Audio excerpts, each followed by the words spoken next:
Hello बेटा, good morning all of you.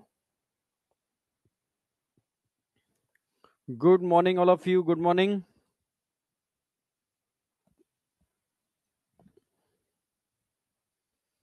Good morning. तो आज आपकी क्लास चेंज हो गई, फिजिक्स की थी, जियोलॉजी की पहली क्लास हो गई। ठीक है, कोई दिक्कत तो नहीं?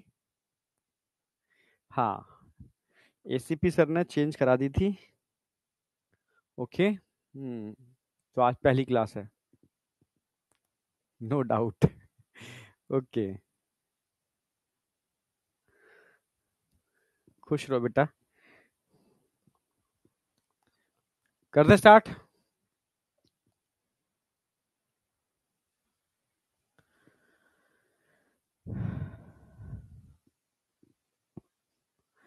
देखो, मॉर्निंग में मैं 7 बजे जगता हूँ, ठीक है। हाँ, इससे पहले अभी फिलहाल नहीं जाग पा रहा, बट मुझे अर्ली और जगना है, ठीक है। पहले टारगेट रखूंगा 6 बजे का, फिर टारगेट रखूंगा 5 बजे का, बस इससे पहले नहीं। क्योंकि जैसे टारगेट पीछे खिसकाऊंगा तो नींद भी थोड़ा जल्दी आएगी, तो चीजें ठीक हो जाएंगी, ठीक है। हाँ, राधे राधे बेटा, ठीक है। चलो करते हैं स्टार्ट। कोट नहीं है यार, ये तो एक बस एक वो है, मतलब अपर है एक, ठीक है। हाँ, थोड़ी ठंडी थी, सुबह का टाइम है तो अपर डाल लिया है मैंने ऐसे ही, ठीक है, जिससे कि ठीक ठाक हो। अब आगे चलते हैं। तो मैंने कहा था बेटा, आज का टारगेट क्या है? फर्टिलाइजेशन। आज मैं रिवीजन नहीं कराऊंगा पुराना वाला, वो एक दिन मैं लास्ट में, जो लास्ट लेक्चर होगा मेरा अभी, 1 घंटे का लेक्चर बचा हुआ है मेरा, ठीक है। उस 1 घंटे के अंदर कहोगे तो रिवीजन करा दूंगा पूरे चैप्टर का, ठीक है। बट अभी मैं इसको आज टारगेट को कंप्लीट करूंगा। जो लास्ट बचेगा उसमें बस थोड़ा सा पार्चुरेशन और प्लेसेंटा, दो छोटे से टॉपिक हैं, तो वो कवर करूंगा मैं। वो 1 घंटे का कभी भी मैं लेक्चर लगवा लूंगा एक्स्ट्रा, ठीक है। मतलब संडे तक कभी भी, ठीक है, आराम से रिलैक्स मोड के अंदर। ओके, ठीक है, चलो स्टार्ट कर रहे हैं। जब कोई टीचर एब्सेंट होता है, आगे पीछे कुछ भी ऐसा होता है, तो मैं 1 घंटे का लेक्चर लगवा करके, ठीक है, चैप्टर को बहुत बढ़िया तरीके से एंड करूंगा, जिससे कि इस संडे के बाद जो संडे आएगा उसमें कंप्लीट ह्यूमन रिप्रोडक्शन टेस्ट में है। इस संडे को ओनली मेल वाला पार्ट है, मेल रिप्रोडक्टिव सिस्टम। और अगले संडे को जो मेजर टेस्ट होगा उसमें कंप्लीट ह्यूमन रिप्रोडक्शन, ठीक है। ओके, तो सबसे पहले हम बात करते हैं फर्टिलाइजेशन, जो मैं कल स्टार्ट कर रहा था। फिर क्लीवेज की बात करेंगे, फिर एम्ब्रियोनिक डेवलपमेंट की बात करेंगे, ठीक है। आज एम्ब्रियो बता देंगे बनता कैसे है, फिर थोड़ा टाइम देंगे उसको, 9 मंथ का टाइम देंगे उसको, ठीक है। मतलब कुछ घंटे समझ लो, ठीक है, इसमें वो बड़ा होगा, ठीक है। फिर एक दिन आकर के हम क्या कर देंगे, पार्चुरेशन की मैकेनिज्म करा देंगे, और फिर मिठाइयां बांट देंगे, ठीक है। हाँ बेटा, लड़का हो या लड़की क्या फर्क पड़ता है, ठीक है, मिठाइयां बटेंगी ही बटेंगी, समझे। रिवीजन टारगेट मैं प्रोवाइड कर रहा हूं बेटा हर बार, ठीक है। और आपको मैं बोल भी दिया कि आज था, मैं तुम यहां भी बता रहा हूं, ठीक है, तुम समझते ही नहीं हो, ठीक है। आज दिन क्या है? थर्सडे, यानी आज न्यू न्यू चैप्टर, मतलब है केमिकल कोऑर्डिनेशन स्टार्ट होना चाहिए। मैं ग्रुप पर भी डाल रहा हूं इस चीज को, ठीक है। यानी थर्सडे, फ्राइडे, सैटरडे, इन 3 दिन के अंदर केमिकल कोऑर्डिनेशन सबका खत्म हो जाना चाहिए, ध्यान रखना। क्योंकि कंबाइंड टेस्ट होने वाला है, ठीक है, कंबाइंड टेस्ट होने वाला है, उसमें चारों चैप्टर आएंगे, ठीक है। यानी इन 4 चैप्टर को एकदम ब्रेन में सेट कर लो, ठीक है, जिससे ह्यूमन फिजियो हमारी एंड हो जाएगी। और काफी समय मिल गया ह्यूमन फिजियो को रिवाइज करने के लिए, मुझे लगता नहीं है किसी का कुछ बचा होगा। अरे यही टाइमिंग तो यहाँ जाओ, ठीक है। हाँ, फर्टिलाइजेशन। तो कल मैंने बताया भी था कि फर्टिलाइजेशन का मीनिंग क्या होता है। खाली स्पर्म और ओवा का मिलना फर्टिलाइजेशन नहीं है, समझ रहे हो ना मेरी बात। ऐसा नहीं है कि ये ओवा है मान लो, आज दिख भी गया सामने ही, ये ओवा है मान लो, स्पर्म आया आया आया और बस एंटर कर गया इसके अंदर, इतना फर्टिलाइजेशन नहीं है। स्पर्म के एंटर करने से लेकर के, स्पर्म के एंटर करने से लेकर के, ठीक है, जायगोट बनने की प्रोसेस, स्पर्म के एंटर करने से लेकर के जायगोट बनने की जो प्रोसेस है, इसको हम बोलते हैं फर्टिलाइजेशन। क्या बोलते हैं इसको? फर्टिलाइजेशन। समझे? समझे या नहीं समझे? हाँ, गुड मॉर्निंग बेटा।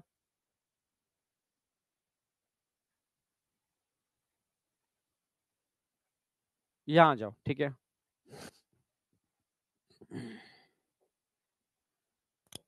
अब बात करते हैं हम लोग, यहां आ रहे हैं हम, ठीक है। आज टेलीग्राम पर लाइव आऊंगा, ध्यान रखना, थर्सडे आज, ठीक है। हाँ, वही रात में, ठीक है, 10 बजे के आसपास हम लाइव मिलते हैं। हाँ, 10 बजे के आसपास। तो आज तक का टारगेट हम लोग डिस्कस भी कर लेंगे वहां पर, ठीक है। तो व्हाट इज फर्टिलाइजेशन, मैंने समझा दिया था कल। और फर्टिलाइजेशन में सबसे पहले मैंने बताया था एक्टिवेशन ऑफ स्पर्म। क्या बताया था? Activation of sperm.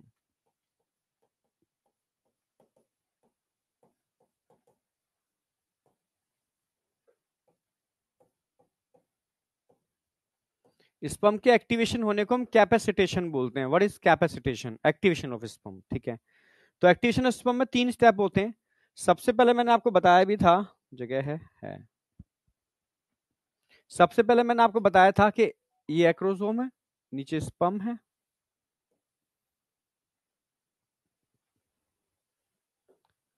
ये कहां से आ गया भाई? ये पीपीटी कहां से आ गया? कोई नहीं।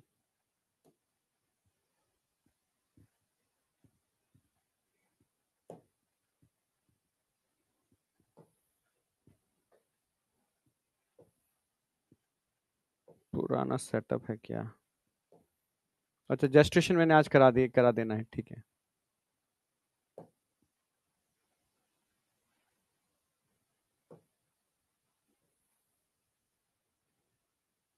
चलो, एक्टिवेशन ऑफ स्पर्म में मैंने आपको बताया था एक्टिवेशन का मतलब क्या होता है। जैसे मैं यहां दिखाता हूं इस चीज को।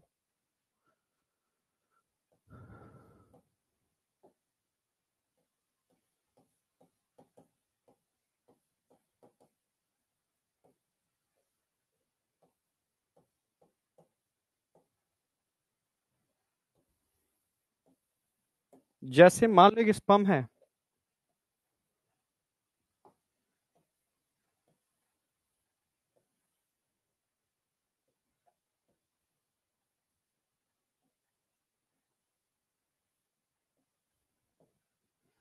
ठीक है।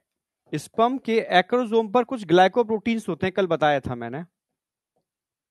इनका रीअरेंजमेंट हो जाना, इनके स्ट्रक्चर में चेंज कर देना, ये हो गया एक्टिवेशन, ठीक है। पहला स्टेप क्या है? Rearrangement of glycoprotein which present on head of chromosome. Clear है बिल्कुल? तो इससे क्या हो गया? अब यहां पर एक्रोसोम अभी डीएक्टिवेटेड था, अब एक्टिवेटेड हो गया, यानी हैंड ग्रेनेड से आपने पिन निकाल दिया है। क्लियर है बिल्कुल? तो एक तो ये हो गया एक्टिवेशन। दूसरा एक्टिवेशन का पर्पस क्या था? जैसे बताया था मैंने आपको, मान लो ये यूट्रस है,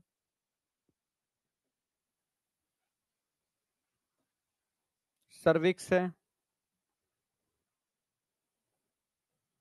वजाइना है, ये फैलोपियन ट्यूब है, जिसमें जो वो रीजन है जहां पर फर्टिलाइजेशन होगा, एम्पुलरी रीजन।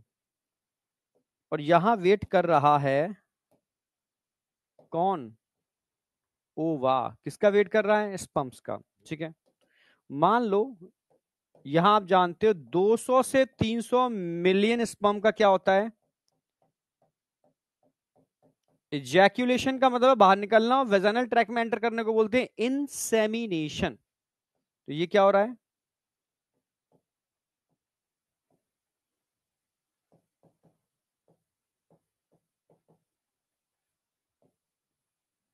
लगभग 200 से 300 मिलियन स्पर्म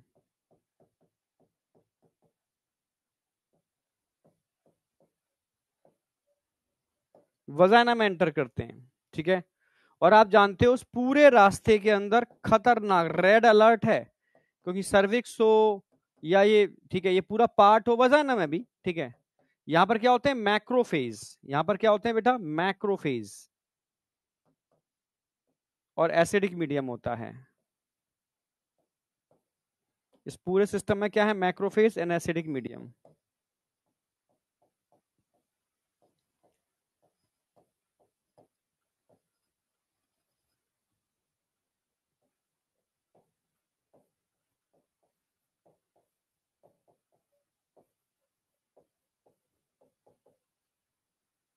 तो 200 से 300 मिलियन स्पर्म इसके पूरे के पूरे, ये क्या एक तरीके से क्या है? डी कैपेसिटेशन फैक्टर है।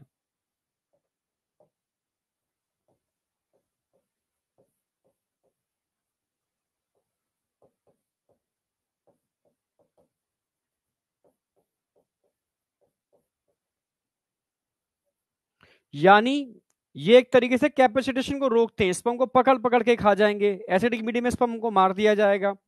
ठीक है, तो इनको डाइल्यूट जितना कर दोगे ना आप, जितना डाइल्यूट कर दोगे इनको, उतना ही स्पर्म को आगे बढ़ने में हेल्प मिलेगी। ठीक है, यानी अगला काम क्या है, इन सबको डाइल्यूट करना, जितना डाइल्यूट करोगे तो स्पर्म आगे बढ़ पाएंगे।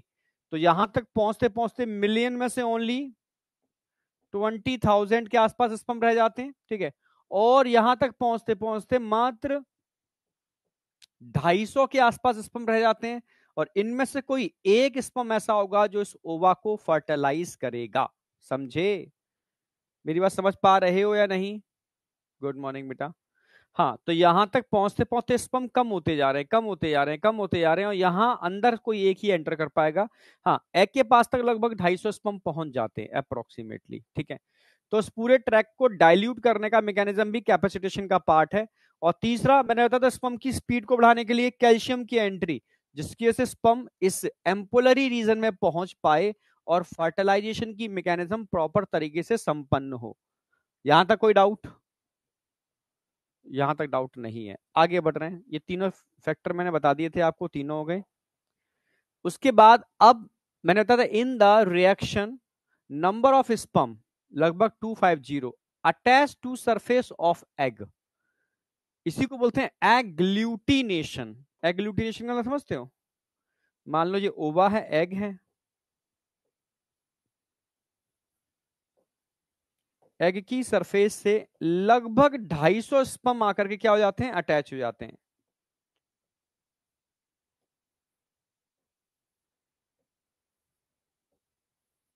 ठीक है, लगभग कितने, 250 स्पर्म। ठीक है,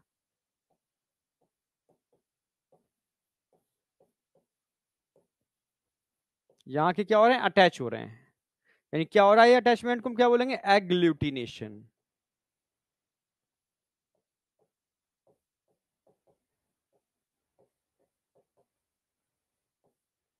एग्लूटिनेशन।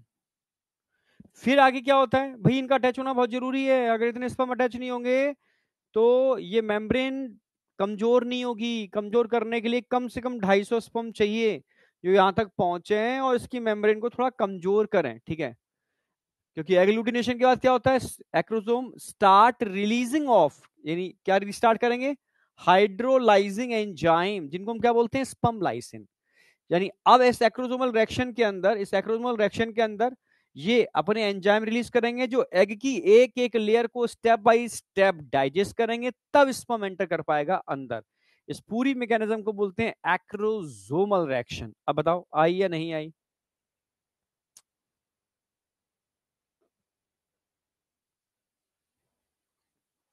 जो सो जाते हैं 10 बजे तक बहुत अच्छे बच्चे हैं।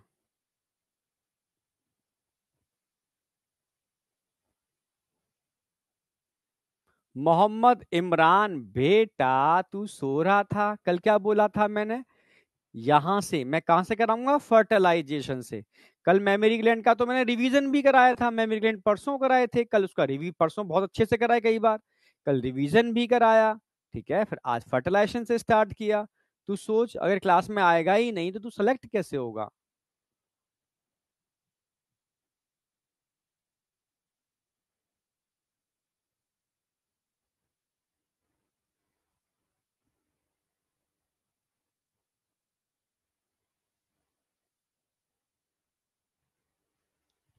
अरे 10 मिनट के लिए तू जग जाइयो बेटा, जो 10 बजे सोते हैं वो 10:30 बजे तक सो जाएं। ठीक है, 10-15 मिनट में हम डिस्कशन के लिए आएंगे, उसमें डिस्कस कर लेना।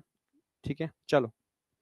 अब इस पूरी मैकेनिज्म को मैं एक्सप्लेन करने वाला हूं, डायग्राम पहले से थोड़ा सा बना के रखा है, इससे तुम्हें समझ में आए। स्पर्म में आपको स्ट्रक्चर बता चुका था कि स्पर्म का ये एक्रोसोम होता है। ठीक है, एक्रोसोम में हाइड्रोलाइजिंग एंजाइम होते हैं, इनको स्पर्म लाइसिन बोलते हैं। 3 टाइप के हाइड्रोलाइजिंग एंजाइम होंगे।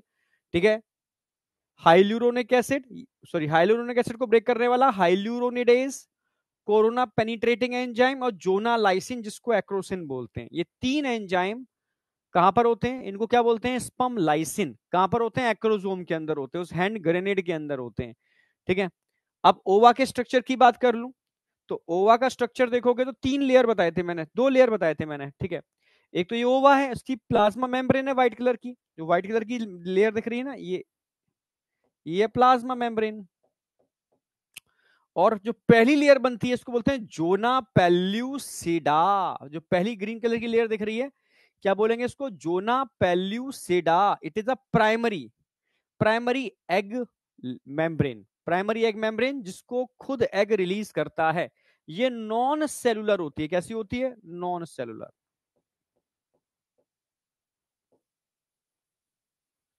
और बता भी चुका हूं ये डायग्राम पूरा का पूरा, ठीक है, नॉन सेलुलर वाला, ठीक है। फिर सेकेंडरी एग मेम्ब्रेन कौन सी होती है? जो ग्रेन्युलोसा सेल के मॉडिफिकेशन से बनी है, यानी corona radiata. Corona radiata it is a secondary egg membrane. It is a secondary egg membrane, बता चुका हूं आपको स्ट्रक्चर के अंदर। और इन सेल को आपस में जोड़ने के लिए एक सीमेंटिंग मटेरियल होता है, हाइल्यूरोनिक एसिड। हाइल्यूरोनिक एसिड, ठीक है, जो इस लेयर को बनाने में हेल्प करता है। यानी दो लेयर हो गए, प्राइमरी लेयर जूना पेलिसोडा, सेकेंडरी लेयर कोरोना रेडिएटा, और इनको जोड़ने के लिए हाइल्यूरोनिक एसिड। अब बताओ यहां तक कोई डाउट? और ये सेकेंडरी साइड है एग, इसमें मियोसिस रुकी हुई थी मेटाफेज सेकेंड में। जब स्पर्म आता है, ठीक है, एंटर करता है, तब ये रुकी हुई मियोसिस आगे बढ़ती है, पर अभी ये रुकी हुई है। मियोसिस अरेस्ट इन मेटाफेज सेकेंड। प्लाज्मा मेम्ब्रेन और जोना पेलिसोडा के बीच में एक स्पेस दिख रहा है, जिसके अंदर पहली पोलर बॉडी पड़ी हुई है, ठीक है, पड़ी हुई है। स्पेस को बोलते हैं peri vitelline space. Peri vitelline space, ये डायग्राम एनसीईआरटी में बना रखा है, दे रखा है, जो मैंने एक्सप्लेन कर दिया, ठीक है। यानी यहां पर ओवा है, यहां स्पर्म है, दोनों तैयार हैं एक्रोसोमल रिएक्शन के लिए, आपस में भिड़ने के लिए, ठीक है, समझ रहे हो?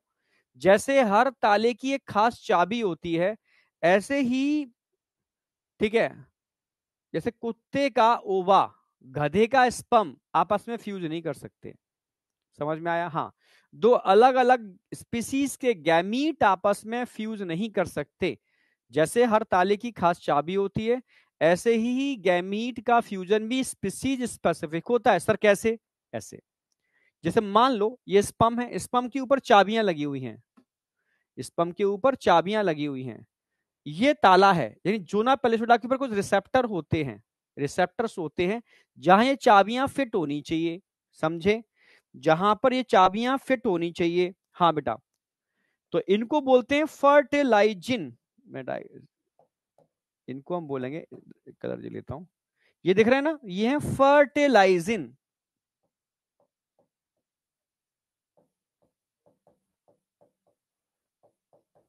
प्रोटीन्स होते हैं fertilizin which present on surface of zona pellucida. Note भी करते जाओ साथ साथ में, नोट करते जाओ साथ साथ में। और स्पर्म की सरफेस पे जो दिख रहे हैं आपको, ये क्या है? Anti fertilizin. एंटी फर्टिलाइजिन, यानी फर्टिलाइजिन, एंटी फर्टिलाइजिन ऐसे प्रोटीन्स होते हैं जो गैमीट के ऊपर होते हैं, मेल और फीमेल गैमीट के ऊपर होते हैं। ये स्पीसीज स्पेसिफिक होते हैं, तभी दो अलग अलग स्पीसीज के गैमीट आपस में फ्यूज नहीं कर पाते। क्यों? क्योंकि उनके फर्टिलाइजिन एंटी फर्टिलाइजिन मैच ही नहीं करते, ठीक है। अगर चाबी ताले में फिट नहीं बैठेगी तो ताला नहीं खुलेगा, सिंपल सी बात है, ठीक है। ये आके इसमें जब बैठ जाते हैं फिट, तब जाकर के ये रिएक्शन ट्रैगर होती है, ठीक है, तब जाकर के आगे की प्रोसेस स्टार्ट होती है, ठीक है। यानी इनका आपस में मिलना कहलाता है एग्लूटिनेशन। ये चिपक जाते हैं आपस में, एग्लूटिनेट हो जाते हैं, इसको हम बोलते हैं एग्लूटिनेशन।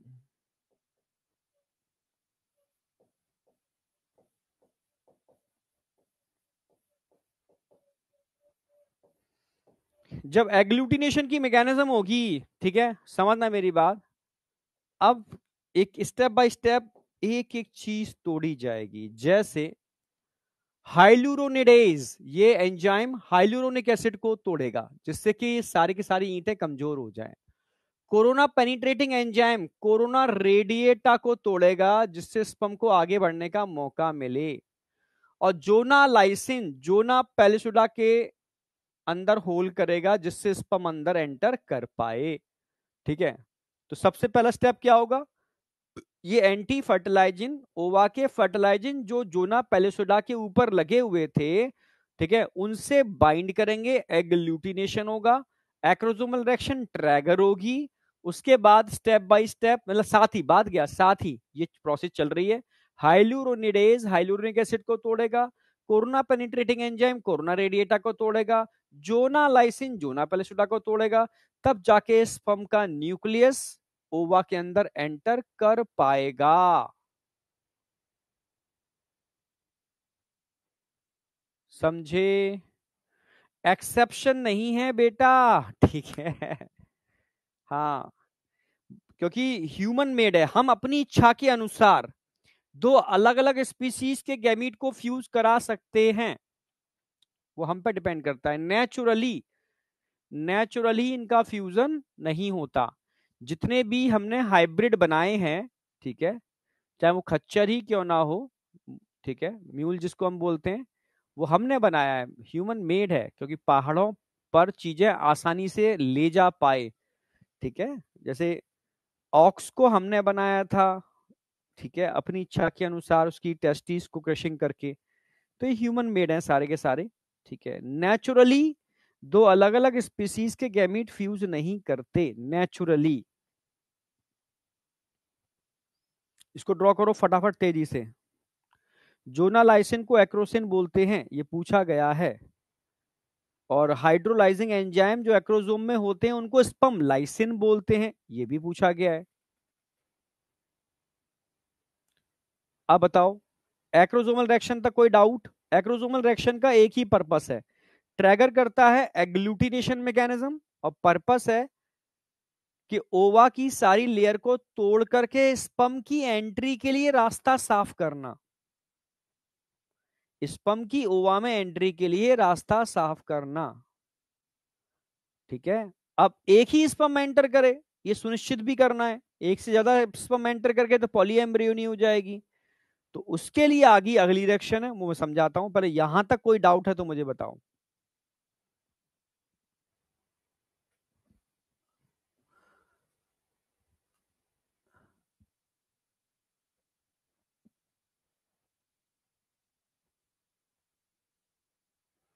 यहां तक समझ में आया? सर फर्टिलाइजिंग एक ही रिसेप्टर होता है? नहीं नहीं बेटा, बहुत सारे फर्टिलाइजिंग होते हैं, मैंने एक दिखा दिया है। फर्टिलाइजिंग तो बहुत सारे होते हैं, एक बना के दिखा दिया है मैंने, ठीक है। फर्टिलाइजिंग तो बहुत सारे होते हैं, तो बहुत सारे स्पर्म जुड़ते भी हैं, पर एंटर कोई एक ही करता है, वो बताऊंगा मैं। फर्टिलाइजिंग बहुत सारे होते हैं।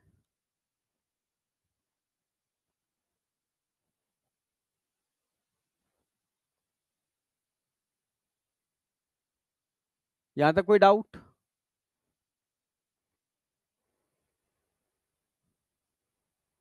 चलो बहुत बढ़िया।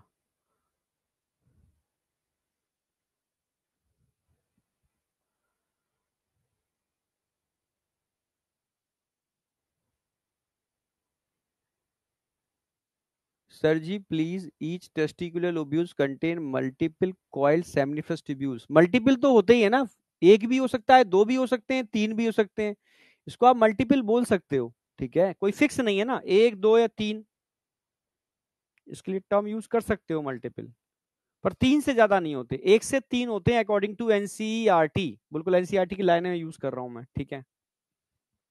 आगे बढ़ते हैं। अब क्या हुआ, सबने लगभग कर ही लिया। एक्रोसोमल रिएक्शन हो गई भाई, एक्रोसोमल रिएक्शन हो गई। एक्रोसोमल रिएक्शन के बाद अगली रिएक्शन कौन सी होती है? जोना। जोना अगली रिएक्शन कौन सी होगी? फॉर्मेशन ऑफ फर्टिलाइजेशन कोन, फिर आ गई, हाँ फिर होगी जोना रिएक्शन। पहले अब फर्टिलाइजेशन कोन बनेगा। सर क्या होता है फर्टिलाइजेशन कोन? समझो, समझना होगा इसको।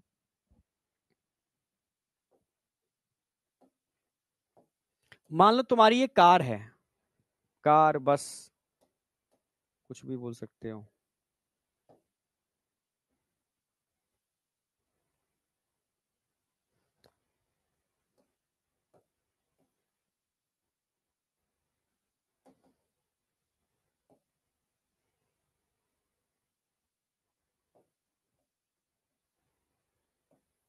इसमें पहिया लगा हुआ है, पहिया। टायर ये टूट चुका है, घिस चुका है टायर।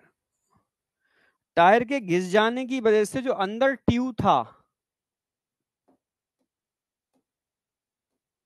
अगर टायर बहुत ज्यादा घिस जाए तो अंदर का ट्यूब बाहर नहीं निकल आएगा, ऐसे निकल आता है ऐसे।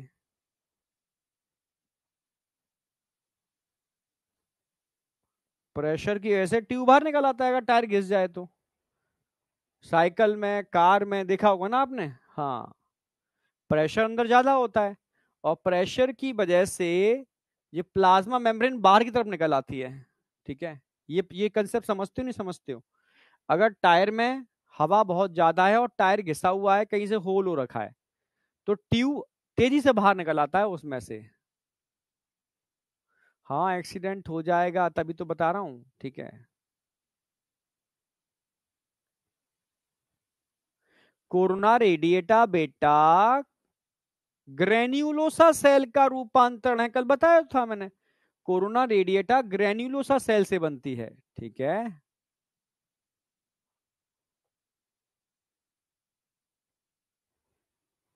समझे या नहीं समझे?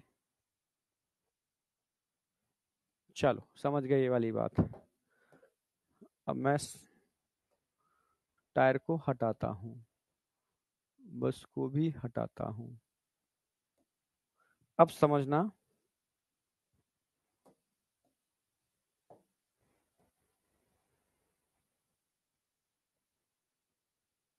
ये टायर है।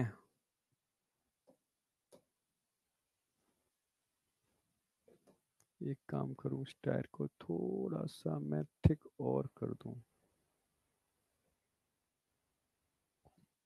ये टायर है और टायर के नीचे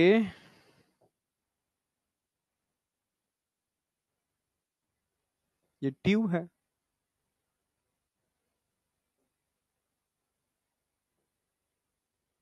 टायर के नीचे ट्यूब है।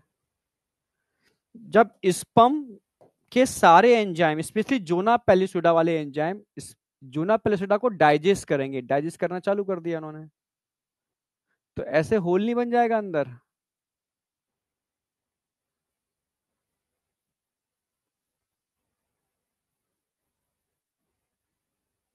और टायर में होल बनने की वजह से जो ट्यूब होगा वो ऐसे बाहर निकल आएगा, ये ऐसे,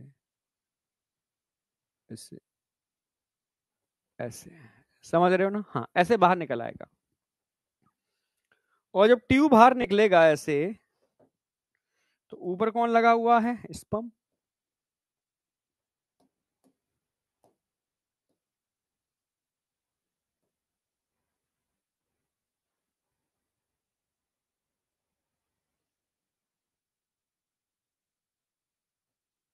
ऊपर स्पम है। तो जैसे ही स्पम जोना पेलिसुडा को डाइजेस्ट करता है, तो यहां पर एक कोन लाइक स्ट्रक्चर बन जाता है, इसको बोलते हैं fertilisation cone, formation of fertilisation cone. Fertilisation cone बनने का मेन पर्पस है कि ये प्लाज्मा मेम्ब्रेन स्पम का हाथ पकड़ के उसको अंदर बुलाती है कि भाई रास्ता खुल गया, तू अंदर आ जा। ठीक है, ये आपस में यहां पर कनेक्ट हो जाएंगे। ठीक है, स्पम इस मेम्ब्रेन को टच कर लेगा। ठीक है, तो ये तो है जूना पेलिसुडा, जेट पी। ये है प्लाज्मा मेम्ब्रेन, ये बन गया फर्टिलाइजेशन कोन।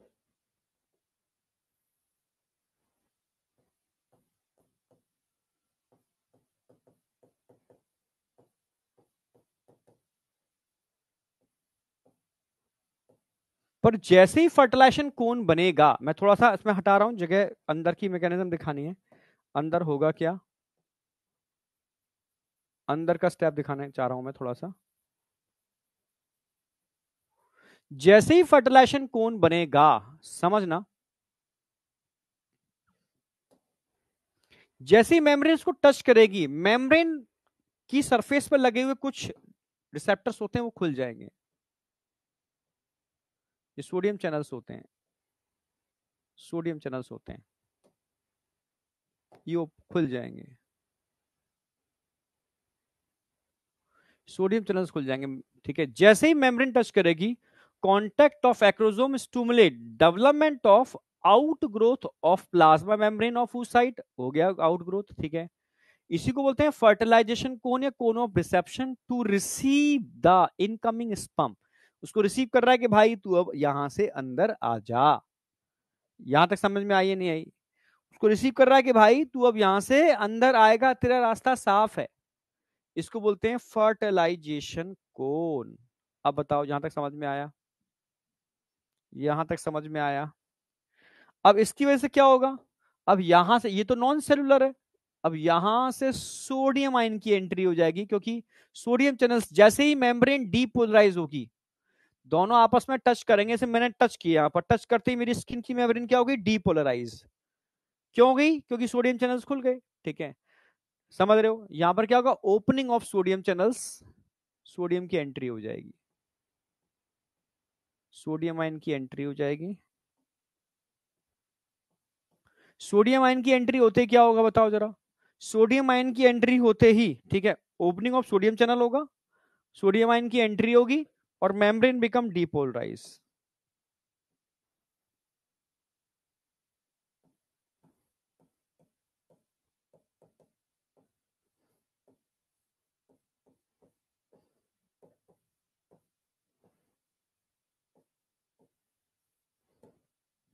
भाई अगर आपके हाथ को कोई टच करता है तो आपको सिग्नल मिलेगा। कैसे मिल रहा है? टच करते ही सोडियम चैनल्स खुल जाएंगे, और सोडियम चैनल्स खुलते ही सोडियम की एंट्री होगी, मेम्ब्रेन बिकम डीपोलराइज। वही मैकेनिज्म यहां हो रही है। ठीक है, तो जैसे ही ये टच करेंगे, ये टच करेंगे, फर्टिलाइजेशन कौन बनेगा? तुरंत क्या होगा? Opening of sodium channels, opening of sodium channels, और सोडियम चैनल्स के खुलते ही क्या होगा? Membrane become depolarised.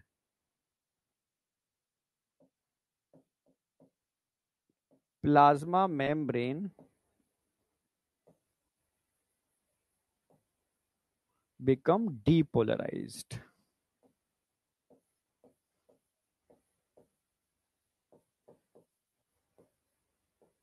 become depolarized। और जैसे ही प्लाज्मा मेम्ब्रेन डीपोलराइज्ड होगी, यानी चार्ज चेंज होगा, अंदर कैसा हो जाएगा? पॉजिटिव, अंदर पॉजिटिव। जिस स्पर्म के लिए रास्ता बना है वो तो ठीक है, वो तो एंटर कर जाएगा, पर इस डीपोलराइज मेम्ब्रेन को कोई दूसरा स्पर्म क्रॉस नहीं कर पाएगा, यानी तेजी से एक से ज्यादा स्पर्म की एंट्री को रोकने का काम करेगी।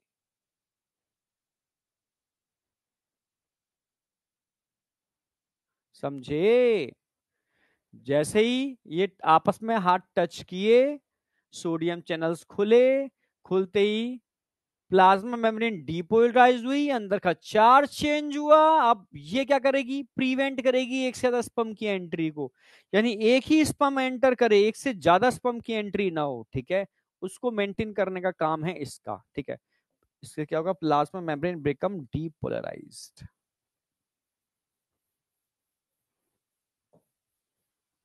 ये क्या काम करती है? Fast block to polyspermy.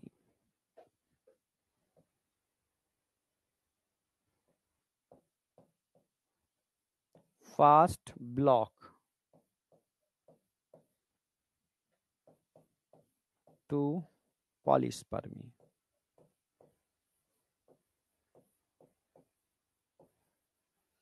एक से ज्यादा स्पर्म की एंट्री को ब्लॉक करती है, पॉलीस्पर्मी होने से रोकती है ये डीपोलराइजेशन। पर बहुत तेजी से होता है डीपोलराइजेशन, ये तो आप समझते ही हो। फास्ट ब्लॉक है, पर टेम्परेरी है, बहुत लंबे समय तक नहीं होता। ठीक है, बहुत लंबे समय तक मेंटेन नहीं रह पाया। अगर कोई दूसरा ऑप्शन नहीं आया है ना, तो अगेन ये रीपोलराइज्ड हो जाएगी। पर इतनी देर तक डीपोलराइज रहती है जब तक कि एक दूसरी मैकेनिज्म स्टार्ट ना हो जाए। अब होगी इसके बाद कॉर्टिकल रिएक्शन। कॉर्टिकल रिएक्शन, ये स्लो ब्लॉक टू पॉलीस्पर्मी, ये थोड़ा स्लो प्रोसेस है। ठीक है, पर ये परमानेंट ब्लॉक कर देती है मोर देन वन स्पर्म की एंट्री को, कॉर्टिकल रिएक्शन।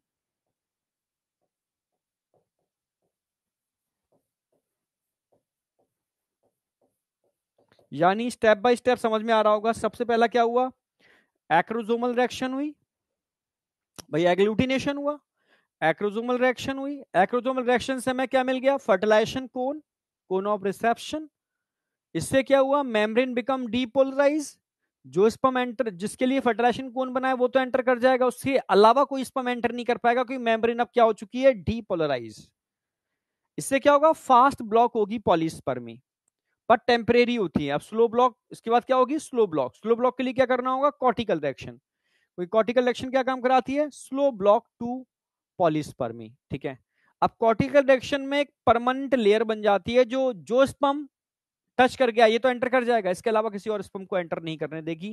ठीक है, कॉर्टिकल रिएक्शन कैसे सर, ये समझना है आपको, कैसे, जगह है नहीं है।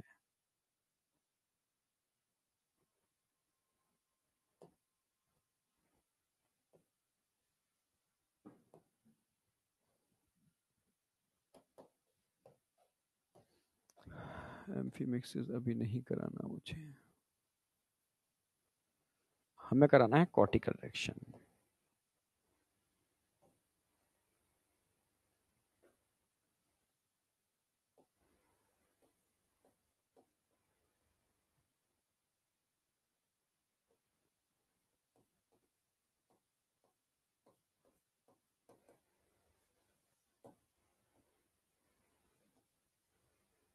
ये समझने का है, थोड़ा समझना।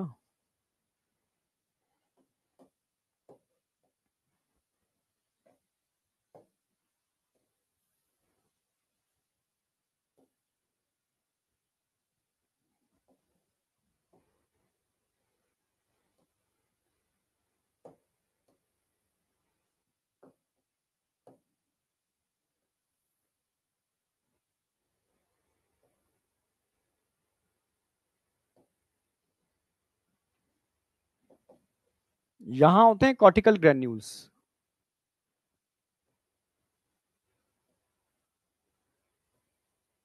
अंदर ही होते हैं, एनसीईआरटी के डायग्राम में भी दिखा रखे हैं। ठीक है,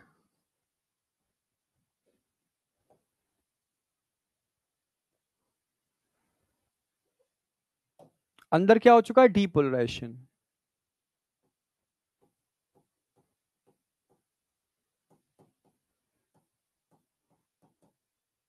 ये डीपोलराइजेशन क्या काम करता है, जो एंडोप्लाज्मिक रेटिकुलम्स होती है ना, ये ऐसे ऐसे ऐसे, इनमें कैल्शियम आयंस होते हैं, ये तो आप जानते ही हो, हमने मसल्स में पढ़ाया था।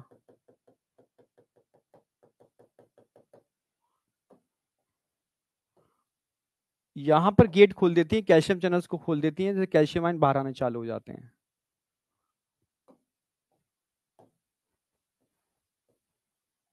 तो जैसे ही डीपोलराइजेशन होगा, डीपोलराइजेशन होते ही सारे कैल्शियम आयन बाहर आने चालू हो जाते हैं, कैल्शियम आयन। ये कैल्शियम आयन क्या काम कराते हैं, इन कॉर्टिकल ग्रेन्यूल की एक्सोसाइटोसिस कराते हैं। क्या कराते हैं, एक्सोसाइटोसिस ऑफ कॉर्टिकल ग्रेन्यूल। तो डीपोलराइजेशन होगा, ठीक है, इससे क्या होगा, ओपनिंग ऑफ कैल्शियम चैनल,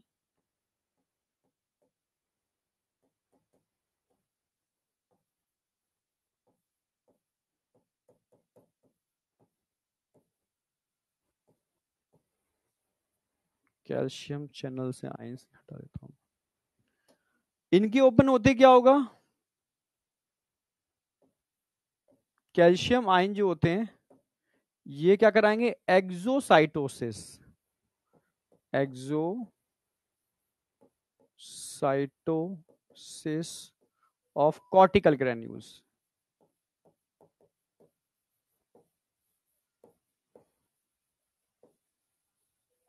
बस कॉर्टिकल ग्रेन्यूल्स की जैसे ही एक्सोसाइटोसिस होगी, अब देखो यहां दिखाता हूं एक्सोसाइटोसिस,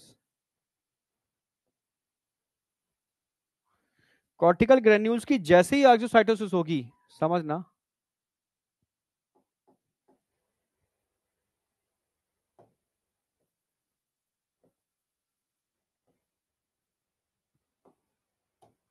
ये कॉर्टिकल ग्रेन्यूल्स अपने मटेरियल को फ्यूज करके बाहर निकालना चालू कर देंगे। ये निकालना चालू कर दिए, ये निकालना चालू कर दिए, एक्सोसाइटोसिस, ये आ गया एक्सोसाइटोसिस, एक्सोसाइटोसिस। और यहां पर पेरीविटलाइन स्पेस के अंदर पेरीविटलाइन स्पेस के अंदर ग्रेन्यूल्स भरने चालू हो जाएंगे और एक मोटी लेयर बना देंगे जो अगेन प्रिवेंट करेगी पॉलीस्पर्मी को। ठीक है, ठीक है। कैल्शियम आयन क्या करते हैं, स्टिमुलेट करते हैं एक्सोसाइटोसिस ऑफ कॉर्टिकल ग्रेन्यूल्स, और ये क्या करते हैं, again prevent polyspermy.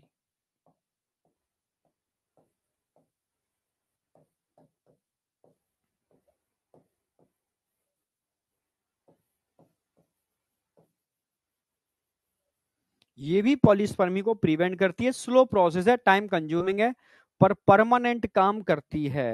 Yes, slow है पर परमानेंट है। अब बताओ यहां तक कोई डाउट? इसको बोलते हैं कॉर्टिकल रिएक्शन। कॉर्टिकल ग्रेन्यूल्स की एक्सोसाइटोसिस, मैं लिख भी देता हूं। हो क्या रहा है, कॉर्टिकल ग्रेन्यूल्स की एक्सोसाइटोसिस हो रही है।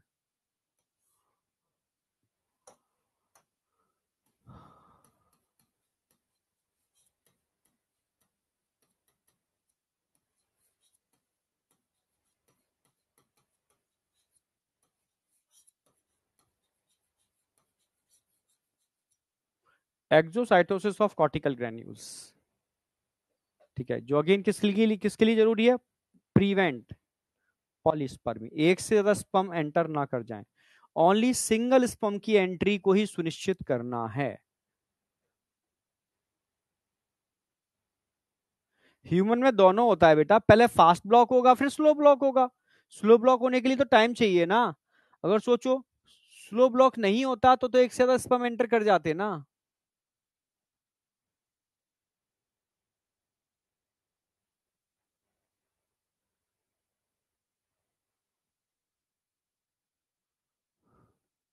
गर्मा यादव, तू तो यार बहुत जल्दी मेंटली हो रही है, ठीक है। ठीक है बेटा, तू बता, तू कैसे अपने टारगेट को भेदेगी जिसको चिड़िया की आंख नहीं दिख रही है और सब कुछ दिख रहा है संसार में? समझ में आ रही है? तो ये टारगेट तो क्या तू कोई टारगेट नहीं फोड़ पाएगी। ठीक है, अभी मैं तुझे हिंट इतनी दे रहा हूं कि जब तक तू एकदम अपने टारगेट को फोकस नहीं करेगी कि मेरा टारगेट बस मेरा डाउट था, क्लियर हो गया, काम खत्म। अब तू लिख रही है सर प्लीज, क्या लिखा, कहाँ गई, sir do not mind but please irrelevant conversation मत करिए मेरे डाउट में। तेरे डाउट पर क्या इरिलीवेंट कंजर्वेशन किया मैंने? कुछ भी नहीं बोला, ठीक है। अब कुछ लोग होते हैं अपने ऊपर इंटेंशन के लिए लिखते हैं, ठीक है, वैसे तो मैं निग्लेक्ट भी कर देता हूं ऐसे लोगों को, पर तुम मेरे बच्चे हो तो मुझे लगता है कि सुधार हो तुम्हारे अंदर, बस और कुछ नहीं। अगर मेरे अंदर ये जिज्ञासा नहीं होती तो मैं डांटता ही नहीं, ठीक है। भाई अपना बच्चा है इसलिए डांट रहा हूं मैं, अगर अपना बच्चा नहीं होता तो मुझे कोई फर्क नहीं पड़ता, ठीक है। इसलिए डांट भी देता हूँ, समझा भी देता हूँ कि भैया ये ऐसे मत करो, अपने टारगेट को फोकस करो, बेवजह समस्याएं मत अपने लिए खड़ी कर लिया करो, कोई चीज है ही नहीं तुम फिर भी खड़ी कर रहे हो।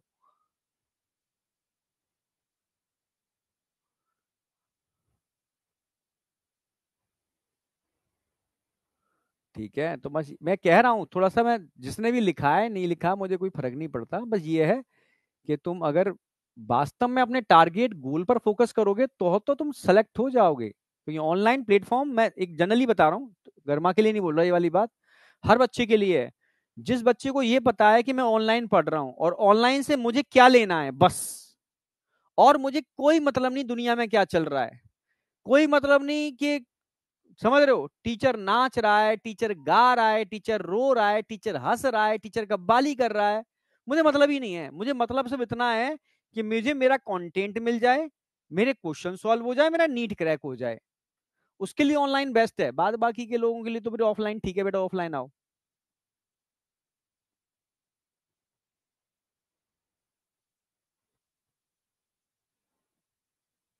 चलो, एकदम टारगेट पर आ करो, ठीक है, पर फिर भी मैं तुमसे बातें करता रहता हूं जिससे तुम्हें ये फील ना हो कि तुम, समझ रहे हो, एक रोबोट से पढ़ रहे हो। एक रोबोटिक टेक्नोलॉजी जो आ गई है ना, एआई, एआई तो बस ये है, बस दर दर दर दर दर दर टाइपिंग करती जाएगी, लिखती जाएगी, उस तरीके से है। ठीक है, तुम एक एक इंसान से पढ़ रहे हो, तुम भी एक इंसान हो, एक क्लास में हो, लाइव क्लास में, जिंदा क्लास में, जहां तुम कुछ लिख सकते हो, उसका रिस्पॉन्स मिलेगा आपको। पर हाँ, अभी मेरी आंखें इतनी खराब हो चुकी हैं कि मैं एकदम, मतलब खराब का मतलब लाइटों के बीच में रह रह के थोड़ा सा दिक्कत है।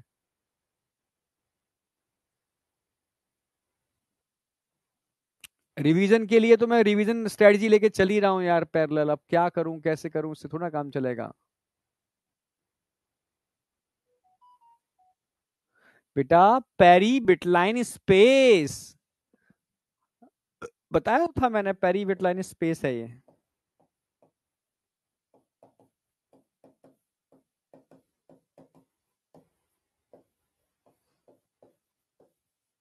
जहां पर ये लेयर बन रही है पेरी बिटलाइन स्पेस, देखो अभी डायग्राम में भी दिखाया था मैंने, ये था ना, peri vitelline space. Plasma membrane और जोना पेलोसिटा के बीच के स्पेस को हम बोलते हैं पेरी विटलाइन स्पेस। इसी स्पेस में पहली पोलर बॉडी होती है और इसी स्पेस में दूसरी पोलर बॉडी भी चली जाएगी। ठीक है, क्योंकि ये स्पेस किसी काम का नहीं है, समझ रहे हो। मेन ओवा अंदर वाला है, प्लाज्मा मेम्ब्रेन के अंदर वाला। ठीक है, इसको पेरी विटलाइन स्पेस कहते हैं। चलो, यहां तक क्लियर है। अब स्पर्म एंटर कर चुका है अंदर, स्पर्म एंटर कर चुका है अंदर। ठीक है, यानी अंदर की स्थिति दिखा रहा हूं प्लाज्मा मेम्ब्रेन के अंदर।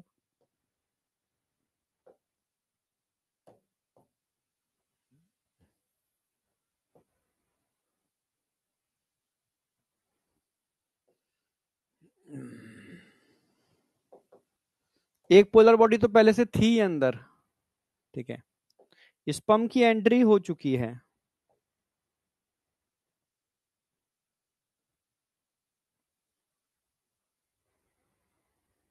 स्पर्म एंटर कर चुका है। स्पर्म का अपना खुद का न्यूक्लियस इसके पास है। ओवा का अपना खुद का न्यूक्लियस ये था।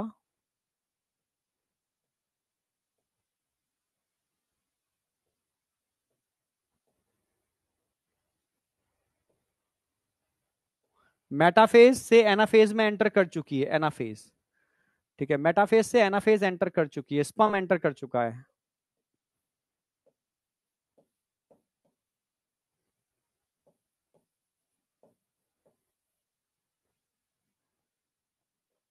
धीरे धीरे यहां से एक पोलर बॉडी बनेगी।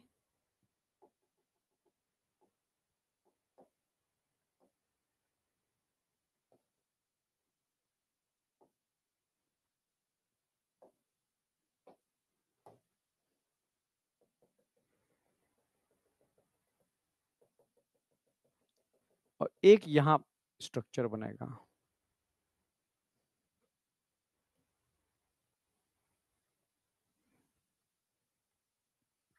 स्पर्म पूरा डीजनरेट कर जाएगा, सिर्फ अब स्पर्म का बचेगा क्या यहां पर।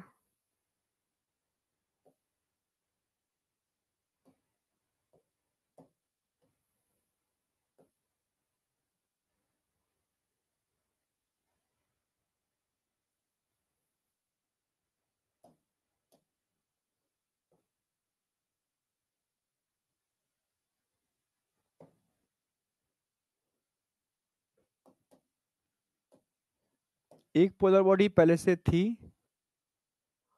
अब ये दूसरी पोलर बॉडी भी एक्सोसाइटोसिस से यहीं पहुंच जाएगी। पहुंच गई, बाहर आ गई, दोनों पोलर बॉडी आ गई, first and second polar body. अंदर हैप्लॉइड न्यूक्लियस किसका होगा, स्पर्म का। प्रोन्यूक्लियस बोलोगे।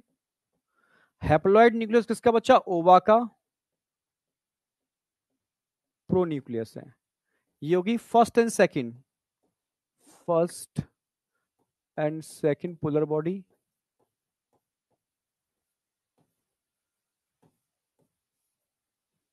ये हो गया मेल प्रोन्यूक्लियस।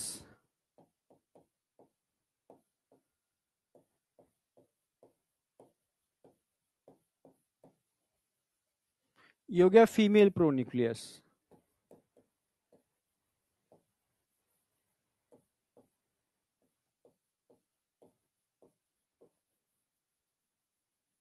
मेल प्रोन्यूक्लियस और फीमेल प्रोन्यूक्लियस। अब ये न्यूक्लियस आपस में इनके क्रोमेटिन फ्यूज कर जाएंगे, इनमें क्रोमेटिन होंगे, ये आपस में क्या कर जाएंगे, फ्यूज कर जाएंगे। फ्यूजन ऑफ क्रोमेटिन, इसमें क्रोमेटिन भरे हुए हैं, ये क्रोमेटिन एम्फी मिक्सिस हो जाएगी, क्रोमेटिन का फ्यूजन, और इससे क्या बन जाएगा, जायगोट।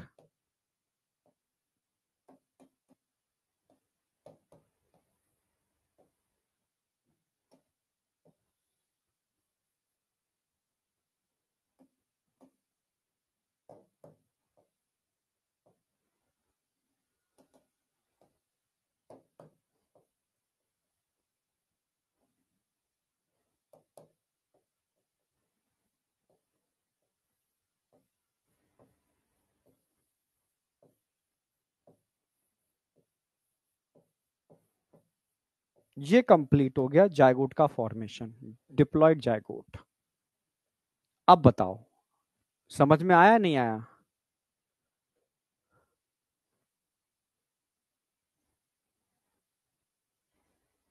यहां तक समझ में आया या नहीं आया? यहां तक कोई डाउट है तो मुझे बताओ।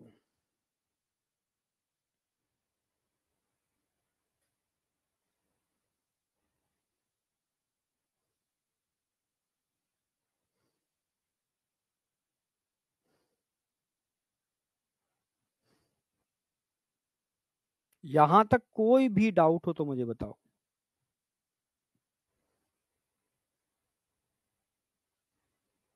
अभी उस पर आएंगे, बेबी का फॉर्मेशन तो आगे होगा ना, अभी जायगोट बना है। जायगोट से एम्ब्रियो बनेगा तभी तो ट्विंस का फॉर्मेशन है, अब नॉर्मल बेबी, ये सब चीजें हम बात करेंगे इनकी।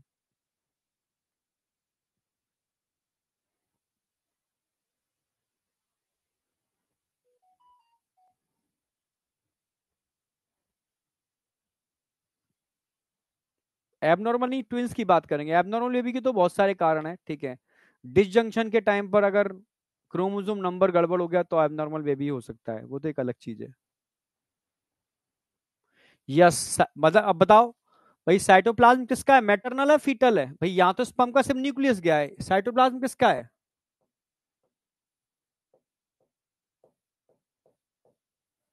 किसका साइटोप्लाज्म है? मैटरनल।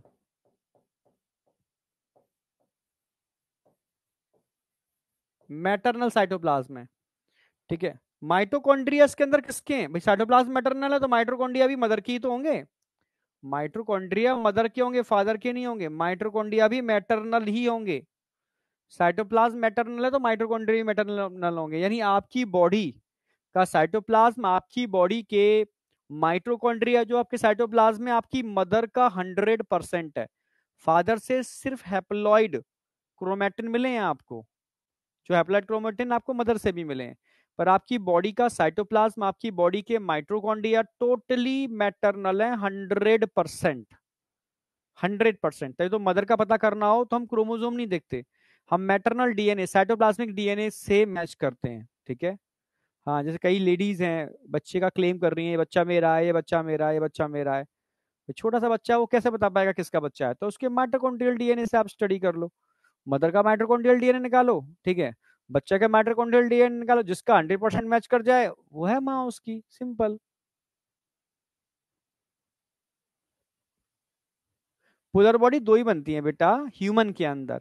किसी किसी एनिमल में पहली पोलर बॉडी फर्दर डिवाइड कर जाती है, ठीक है। वो किसी किसी एनिमल में। आप ह्यूमन की बात कर रहे हैं, यहाँ तो ह्यूमन में से दो ही बनेंगी, फर्स्ट एंड सेकंड।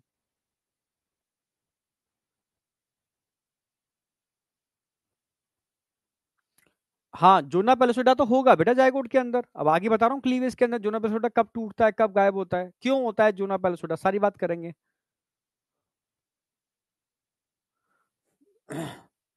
ठीक है, अब यहां तक क्लियर है। यहाँ स्पर्म की एंट्री हो चुकी है, ये फर्स्ट पोलर बॉडी है, ये पोलर बॉडी बनेगी, पोलर बॉडी है। सेकंड वाली, फर्स्ट तो ऊपर है, ये फर्स्ट है, ठीक है। ये फीमेल का प्रोन्यूक्लियस है, तो फीमेल प्रोन्यूक्लियस बचा हुआ है, पोलर बॉडी यहाँ चली गई निकल के, ठीक है। मेल का प्रोन्यूक्लियस है, दोनों आपस में मिल जाएंगे, एम्फी मिक्सेस हो जाएगी, डिप्लॉइड जायगोट बन जाएगा, सिंपल। ये आपका जायगोट बन चुका है। अब जायगोट से आगे की कहानी चालू करेंगे, जिसको हम बोलते हैं क्लीवेज। क्लीवेज क्या होते हैं, डायग्रामेटिकली दिखाऊं तो जायगोट से 2 सेल स्टेज, 4 सेल स्टेज, ठीक है, 8 सेल स्टेज, 16 सेल स्टेज वाली स्टेज होती है, सब क्लीवेज हो रहे हैं। उसके बाद अंदर एक कैविटी बन जाती है, इसको ब्लास्टोसील बोलते हैं। ब्लास्टोसील कैविटी को क्या बोलेंगे, ब्लास्टोसील।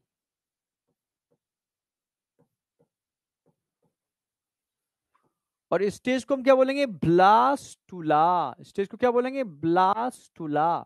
और इन छोटे छोटे सेल्स जो होते हैं, 2 3 4 जितने भी सेल्स नजर आ रहे हैं, ये हो या ये हो, ऑल आर ब्लास्टोमियर्स।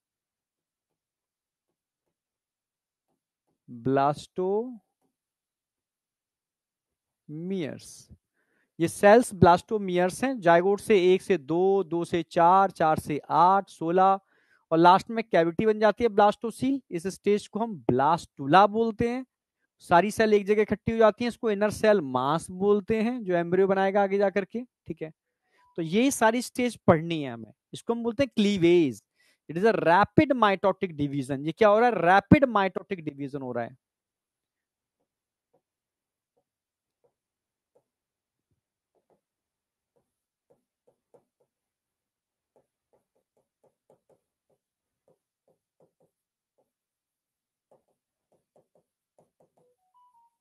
ये सब क्या हो रहा है? रैपिड माइटोटिक डिवीजन हो रहा है।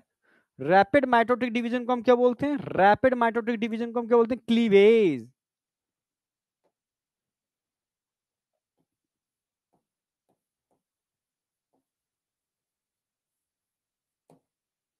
अब इसी को समझना है कि रैपिड माइटोटिक डिवीजन हो रहा है जिसमें टोटल साइज कांस्टेंट है। भाई एक सेल है वो भी उतनी बड़ी है, दो सेल है वो भी उतनी बड़ी है, चार सेल है वो भी उतनी बड़ी है, 16 सेल है वो भी उतना ही बड़ा है। कैविटी बन गई तब भी स्ट्रक्चर इतना ही बड़ा है।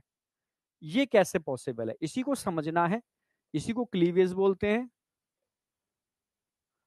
इसी को कंप्लीट स्पर्म एंटर करता है ह्यूमन के अंदर। ह्यूमन में कंप्लीट स्पर्म एंटर करता है। बेटा एक बच्चे का क्वेश्चन है, ठीक है, कि सर कंप्लीट स्पर्म एंटर करता है हेड, कंप्लीट स्पर्म एंटर करता है, एक्रोसोम तो फट गया, अब बचा हुआ स्पर्म पूरा एंटर कर जाएगा।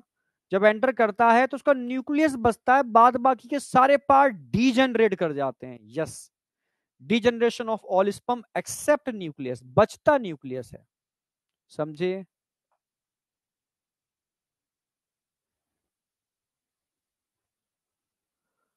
हाँ बेटा, सबका डीजनरेशन हो जाएगा न्यूक्लियस को छोड़ करके। स्पर्म का सिर्फ न्यूक्लियस बचता है और कुछ भी नहीं बचता। न्यूक्लियस एंड प्रॉक्सिमल सेंट्रियोल वो बचा था, प्रॉक्सिमल सेंट्रियोल, क्योंकि क्लीवेज में वही हेल्प करता है, प्रॉक्सिमल सेंट्रियोल। वापस आ रहा हूं। वही एक नॉर्मल माइटोटिक डिवीजन और एक रैपिड माइटोटिक डिवीजन में अंतर क्या है? भाई ये तो आप पढ़ चुके हो ना, मियोसिस माइटोसिस। ये पहले बेसिक आपको पता होना चाहिए जो आप पढ़ चुके हो, कि अगर मैं नॉर्मल माइटोटिक डिवीजन की बात करता हूं तो एक सेल होती है जो डिप्लॉयड होती है, 2n नंबर होगा, ठीक है। ये पेरेंटल सेल होगी, लिख दे रहा हूं, पेरेंटल सेल है। पेरेंटल सेल को अगर डिवाइड करना है तो सबसे पहले इसको अपना साइज बढ़ाना पड़ेगा, क्योंकि पेरेंटल सेल और डॉटर सेल का साइज बराबर होना चाहिए, तब जाकर के दो डॉटर सेल बनेंगे।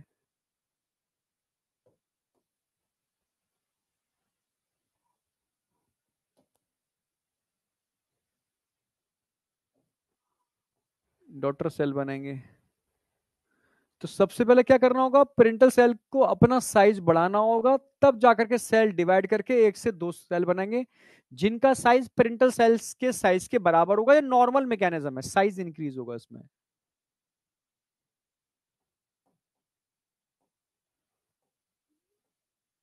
साइज इंक्रीज होगा तब जाकर के एक पेरेंटल सेल से दो डॉटर सेल बनेंगे। ये नॉर्मल मैकेनिज्म है, साइज बढ़ता है तभी तो इसका साइज इनका साइज बराबर आएगा। ठीक है, ये नॉर्मल है। जबकि क्लीवेज की अगर बात की जाए तो क्लीवेज क्या है? क्लीवेज में क्या है? After fertilisation it is a rapid mitotic.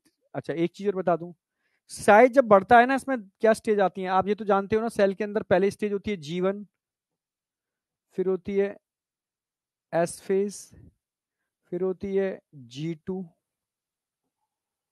फिर होती है एम फेज। ये तो आप जानते ही हो, ठीक है। जी साइज किस फेज में बढ़ता है? ये स्टेज कहाँ कहाँ आती है? G1 में ये फेज आती है, G1 में सेल का साइज बढ़ता है, और G2 में भी सेल का साइज बढ़ता है। ध्यान रखना है आपको। तो G1 G2 में सेल का साइज बढ़ता है। तो एस फेज में क्या होता है? एस फेज के अंदर आप ये पढ़ चुके हो सारे के सारे, इसमें जो क्रोमेटिन है, डीएनए है, ये नंबर डबल कर जाएगा। इसका नंबर डबल हो जाएगा। क्यों? क्योंकि आगे दो सेल बनने हैं ना। यहां पर क्या होगा? एम फेज के अंदर, एम फेज के अंदर एक सेल अब दो सेल में डिवाइड कर जाएगी, यानी यहां पर सेल डिवीजन होगा, यहां क्रोमेटिन का डिवीजन होगा, और G1 G2 के अंदर साइज बढ़ेगा।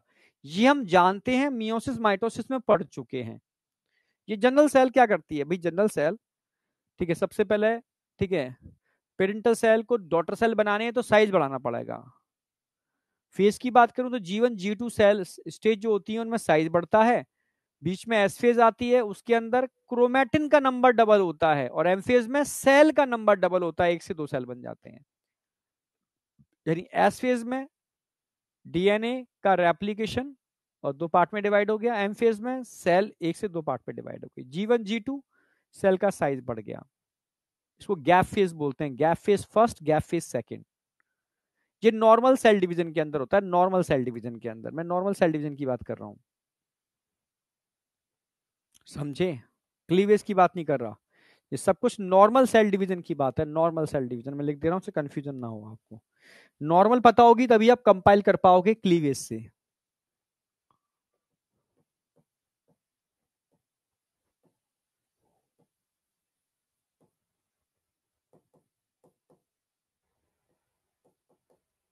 नॉर्मल सेल डिवीजन में ये स्टेप होते हैं। अब बात कर रहा हूं मैं क्लीवेज, अब बात करूंगा किसकी, क्लीवेज की मैं।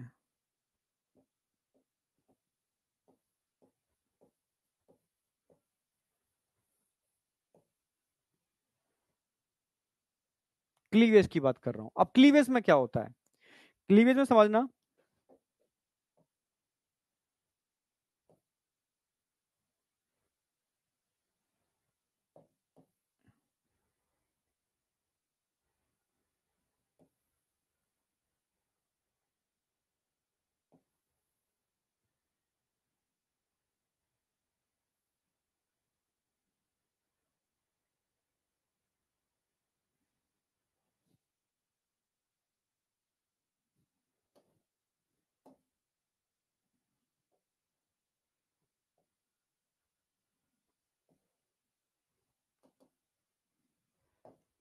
वही ये डिप्लॉयड सेल थी,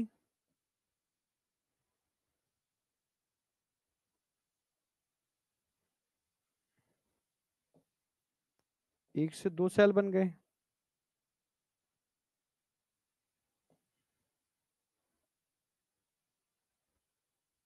दो सेल से चार सेल बन गए,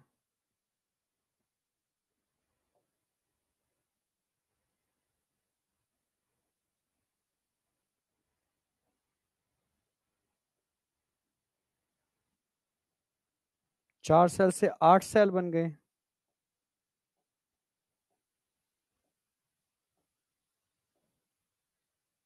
समझना मेरी बात, या ध्यान से देखोगे सेल का नंबर बढ़ता जा रहा है।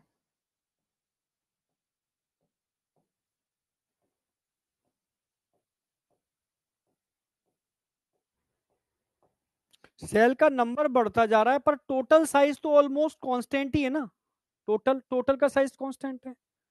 यानी सेल का नंबर बढ़ रहा है, क्रोमेटिन का नंबर बढ़ रहा है। यहां एक ही न्यूक्लियस था, यहां दो न्यूक्लियस, चार न्यूक्लियस, आठ न्यूक्लियस। सेल का नंबर बढ़ रहा है, क्रोमेटिन का नंबर बढ़ रहा है, पर टोटल साइटोप्लाज्मिक साइज तो कांस्टेंट ही है ना। समझ रहे हो? यानी सेल का साइज छोटा छोटा होता है, टोटल साइटोप्लाज्म कांस्टेंट है, नंबर बढ़ रहा है पर साइज छोटा हो रहा है। पर यहां साइज सेम था, क्यों? क्योंकि बीच में गैप फेज आ रही थी। क्लीवेज के अंदर गैप फेज एब्सेंट होती हैं। क्लीवेज में क्या होती हैं? G1 एंड G2 फेज क्या होती हैं? एब्सेंट। अगर ये प्रेजेंट होती तो सेल का साइज रिड्यूस नहीं होता। तो क्लीवेज में G1 G2 फेज एब्सेंट होती हैं, जो नॉर्मल सेल साइकिल में देखने को मिलती हैं। ये अंतर है, इसीलिए इसको रैपिड माइटोटिक डिवीजन कहते हैं, क्योंकि इसमें G1 G2 फेज होती ही नहीं है। इसमें सिर्फ दो ही काम हो रहे हैं कि डीएनए का डिवीजन हो रहा है, सेल का डिवीजन, डीएनए का डिवीजन, सेल का डिवीजन, डीएनए का डिवीजन, सेल का डिवीजन। ठीक है, इसलिए साइज छोटा होता जा रहा है, साइज छोटा होता जा रहा है, नंबर बढ़ता जा रहा है। ठीक है, हाँ, साइज छोटा होता जा रहा है, नंबर बढ़ता जा रहा है। समझ में आई है नहीं आई? यस, G1 G2 स्टेज नहीं होगा इसके अंदर। समझ में आया? G1 G2 फेज एब्सेंट है इनके अंदर। अब मैं एक एक करके समझाऊंगा। During cleavage total size of embryo remains constant. Total size constant है। क्यों? क्योंकि यहां पर G1 G2 both growth phase absent हैं, है ही नहीं। G1 G2 फेज इसमें एब्सेंट है।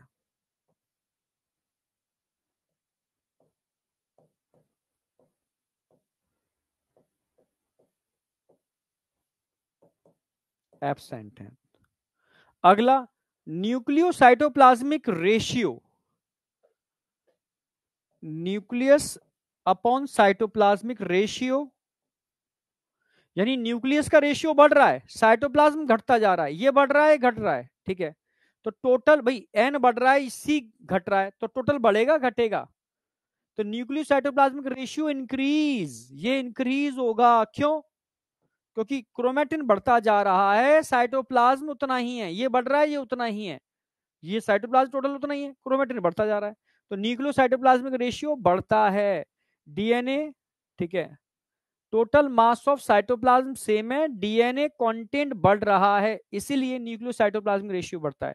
नंबर ऑफ ब्लास्टोमियर बढ़ रहे हैं, बट साइज ऑफ ब्लास्टोमियर घट रहा है। नंबर बढ़ रहे हैं, साइज घट रहा है। नंबर इंक्रीज हो रहा है एंड साइज डिक्रीज हो रहा है, आपके सामने सब कुछ। Cleavage and, number of cleavage and with the formation of multi cellular morula, जब मोरुला बन जाता है मल्टी सेलुलर, तो यहां पर आकर के, यानी यहां पर 16 सेल भी हो सकते हैं, 8 और 16 सेल। इसके बाद क्लीवेज का क्या हो जाता है? End of cleavage. क्लीवेज का एंड हो जाता है, सॉलिड बॉल बन जाती है, 8 से 16 सेल बन जाते हैं, तब क्लीवेज आकर के एंड होता है। ये समझ में आया नहीं आया? क्लीवेज और नॉर्मल, मैं बहुत बेसिक से समझा रहा हूं।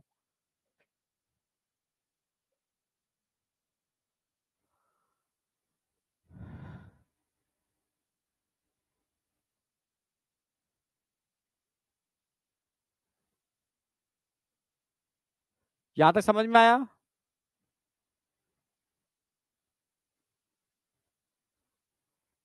यहां तक समझ में आया? जो जो पूछ रहा हूं वो रिस्पॉन्स दो यार, डाइवर्ट, तुम खुद भी डाइवर्ट हो रहे हो, दूसरों को भी डाइवर्ट कर रहे हो, इसका मतलब तुम वास्तव में टारगेट, मतलब फोकस ही नहीं है टॉपिक पर, ये कंफर्म है।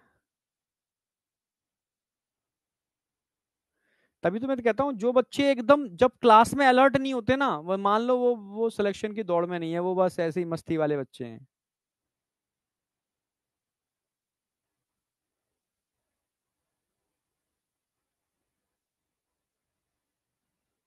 आज कंप्लीट नहीं करूंगा मैं, ठीक है, मुझे एक चीज समझानी है, मैं अपने मतलब जब तक चीजें मैं समझाऊंगा नहीं अच्छे से, तब तक मेरा अंदर से दिल नहीं है करेगा कि हाँ यार हुआ है नहीं हुआ, तब तक मैं कंप्लीट नहीं करूंगा। एक क्लास पूरी ले लूंगा, ऐसी कोई बात नहीं है, ठीक है, पूरी क्लास ले लूंगा मैं, भाई 6 की जगह 7 में कर दूंगा, क्या फर्क पड़ रहा है, पर चीजें बहुत प्रॉपर होनी चाहिए, अच्छी तरीके से। मेरी आदत नहीं है कि मैं पहले यहाँ पढ़ाऊँ, फिर तुम्हें वाईटी पर पढ़ाऊँ, फिर लास्ट टाइम पर वन शॉट में पढ़ाऊँ, मतलब इनडायरेक्टली मैं अपने व्यू बढ़ाऊंगा और वाह वाह बढ़ाऊंगा, पर क्या करूंगा, तुम्हारा बहुत बड़ा नुकसान कर दूंगा, क्या करके? Time loss. तुम सेलेक्ट तो नहीं हो पाओगे, पर बस वाह वाह करते रह जाओगे, वो मेरी है नहीं यार, पर कलयुग है, कलयुग में है कलयुग में उल्टा ही होता है। जब राजीव राजीव दीक्षित के बारे में मैंने पढ़ा, ठीक है, उनको मार दिया गया, उनको हटा दिया गया, जबकि वो दुनिया का भला करना चाहते थे, पर किसी के समझ में नहीं आई ना बात। हाँ, क्योंकि सब उल्टे लोग हैं यहाँ पर, उल्टी दुनिया है, उल्टे लोग हैं।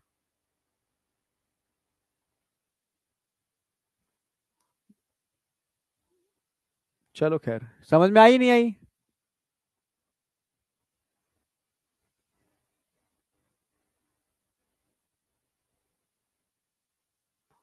कोई दिक्कत नहीं, मोरुला उसके अंदर मिसिंग था, मिसिंग नहीं था, सॉलिड स्टेज को मोरुला बोलते हैं, दिखाता हूं अभी मैं। यहां तक क्लियर है आपको? ये स्लाइड आ जाओ। यहां तक की स्टेज जो है ना जाए भाई, ये यहां तक की जो पूरी स्टेज है, ये मोरुला है,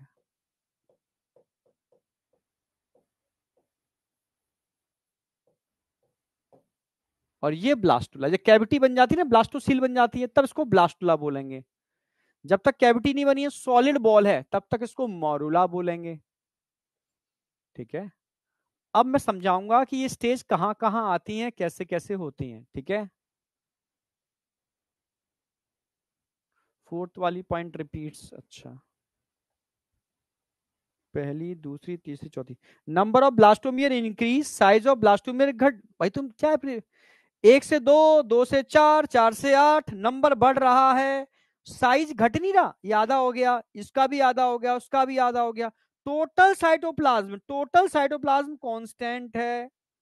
ठीक है, नंबर बढ़ रहा है, साइज ऑफ ब्लास्टोमियर्स, ब्लास्टोमियर ये सेल्स होते हैं, इनका साइज घट रहा है। जब तक सॉलिड बॉल नहीं बन जाती तब तक क्लीवेज चल रही है, यहां आके क्लीवेज एंड होगी, यहां आके क्लीवेज एंड होगी। चलो अब मैं इसको दिखाऊंगा प्रॉपर डायग्राम के अंदर, फैलोपियन ट्यूब के अंदर कैसे स्टेज चलती है, कैसे आगे का मैकेनिज्म होता है। बेटा मोरुला स्टेज होती है, ब्लास्टुला स्टेज होती है, ब्लास्टोमियर्स वो सेल्स होते हैं जो उस स्टेज के अंदर होते हैं। ये सब क्या है? ब्लास्टोमियर्स। ये सब क्या है? ब्लास्टोमियर्स। ये सब क्या है? Blastomeres, blastomeres. जब तक सॉलिड बॉल बन रही है इसको हम मोरुला बोलेंगे, जब अंदर कैविटी बन जाएगी, ब्लास्टोसील बन जाएगी, तब इसको हम ब्लास्टुला बोलेंगे। जब जोना पेलिसोडा इसके ऊपर से हट जाएगी तो उसको ब्लास्टोसिस्ट बोलेंगे। सिंपल सी बात है। इन सब के ऊपर एक लेयर है जोना पेलिसोडा, मैं दिखाता हूं फिर से, ग्रीन से दिखाता हूं। इसका होना बहुत जरूरी है। कोई बता सकता है जोना पेलिसोडा क्यों होती है और क्यों हटती है? हटने का कारण क्या है और होती क्यों है? ये कोई बता दे तो मान जाऊंगा। उसने मेरे पुराने नोट्स देखे होंगे या मुझसे पढ़ा होगा तो ही बता पाएगा, मुझे मुझे लग रहा है हर कोई तो नहीं बता पाएगा।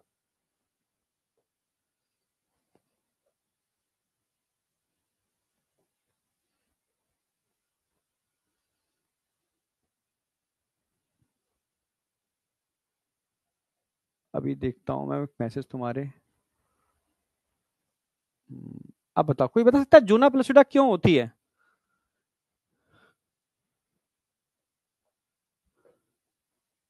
यस, नीतू नीतू पटेल बिल्कुल सही बोली।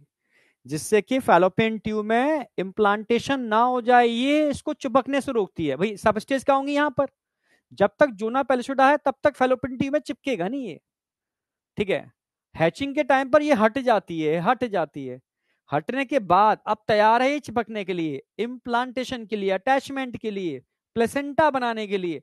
तो जोना पेलिसोडा किसी गलत जगह इम्प्लांटेशन ना हो जाए उसको प्रिवेंट करने के लिए होती है। इसका होना बहुत जरूरी है। हाँ, इसका हटना भी जरूरी है, अगर ये हटी नहीं ना तो इम्प्लांटेशन ही नहीं हो पाएगा। ठीक है, यानी एक तरीके से एक्टोपिक प्रेगनेंसी से प्रोटेक्ट करती है। एक्टोपिक प्रेगनेंसी का मतलब होता है implantation other than uterine wall. Uterine wall के अलावा कहीं पर भी इम्प्लांटेशन हो जाए तो इसको एक्टोपिक प्रेगनेंसी कहते हैं, जिसमें एम्ब्रियो अबॉर्ट हो जाता है। क्लियर है बिल्कुल? हाँ, अबॉर्शन हो जाता है बेटा। अब करें कि स्टार्ट करके, ये आप जानते हो पहली स्टेज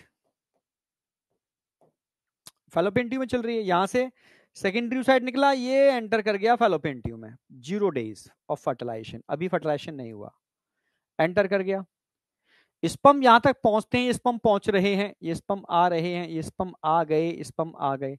अब क्या होगा? फर्टिलाइजेशन।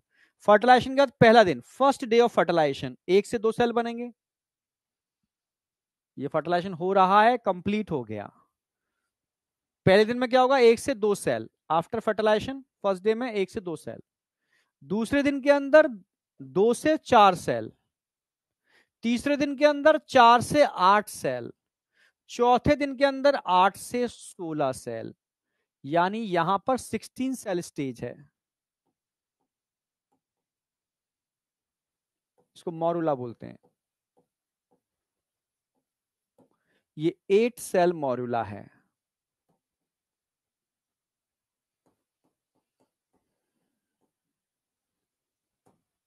ये 4 सेल मॉरुला है और ये 2 सेल मॉरुला है। ठीक है, ये सब मॉरुला की स्टेज है।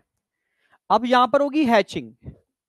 हैचिंग बहुत जरूरी है बेटा, हैचिंग नहीं होगी तो इंप्लांटेशन पॉसिबल ही नहीं। हैचिंग में क्या होगा? रिमूवल ऑफ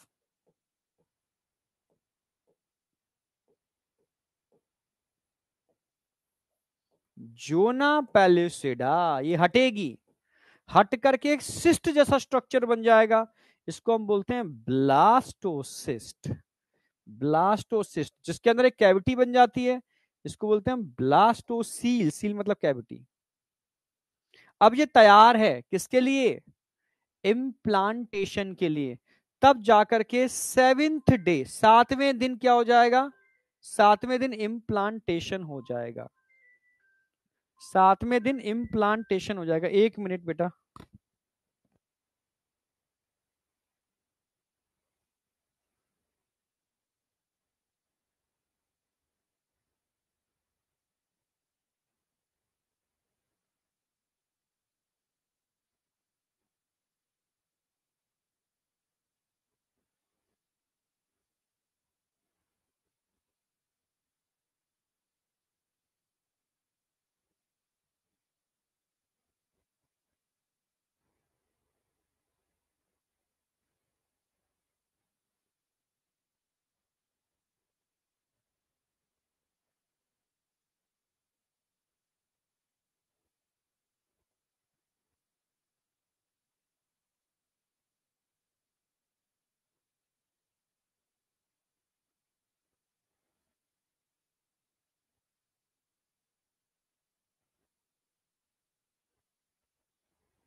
हाँ बेटा, एक अर्जेंट कॉल आ गया था। ठीक है, अब बताओ यहां तक समझ में आया नहीं आया? ये स्टेप समझने हैं। एनसीईआरटी में डायग्राम भी दे रखा है इसका, कि फर्टिलाइजेशन का पहला दिन 2 सेल, दूसरा दिन 4 सेल, तीसरा दिन 8 सेल, चौथा दिन 16 सेल। बस ह्यूमन के अंदर 16 सेल स्टेज होती है। उसके बाद हैचिंग होती है। हैचिंग में क्या होगा? रिमूवल ऑफ जोना पेलोसिडा, और तब जाकर के ये बाहर निकल जाएगा। और बाहर निकलते ही अब ये सिस्ट बन गया, यानी तैयार है इम्प्लांटेशन के लिए, अटैचमेंट के लिए। ठीक है, तो हैचिंग कैसे होती है समझा देता हूं मैं, क्योंकि हैचिंग की मैकेनिज्म समझनी जरूरी है। ठीक है, सुभाष सैनी बेटा, हैप्पी बर्थडे टू यू। ठीक है, अब यहां आ जाओ तुम, सारे के सारे यहां आ जाओ। ये समझ में आ गया होगा? देखो आगे जगह है। हैचिंग, चलो समझा देता हूँ। हैचिंग थोड़ी समझ लो कि हैचिंग होती कैसे है। ठीक है, इतना समझ में आ गया था भाई। ब्लास्टोसिस्ट की अगर बात करूं, सबसे पहले तो जोना पेलोसिडा थी इसके पास। और अंदर अगर मैं बात करूं,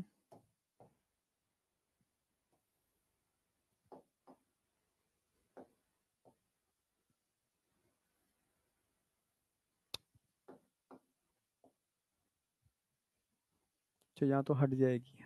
ठीक है, हटा देते हैं।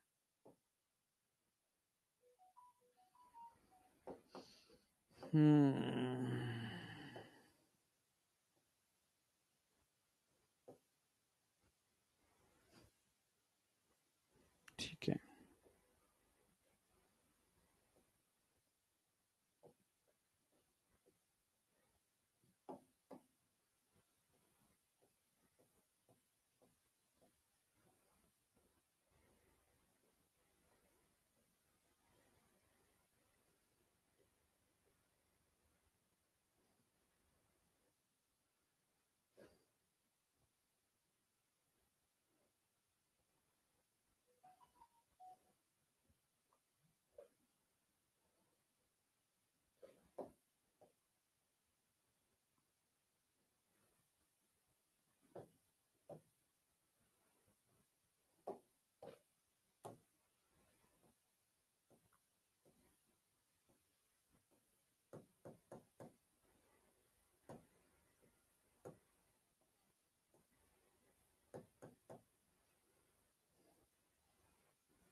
देखो,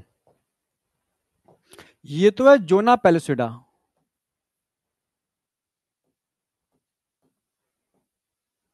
ठीक है। ये है ट्रोफोब्लास्ट।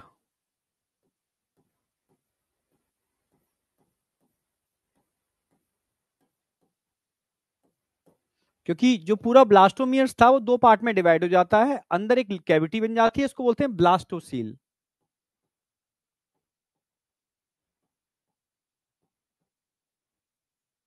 और ये बन जाता है इनर सेल मास।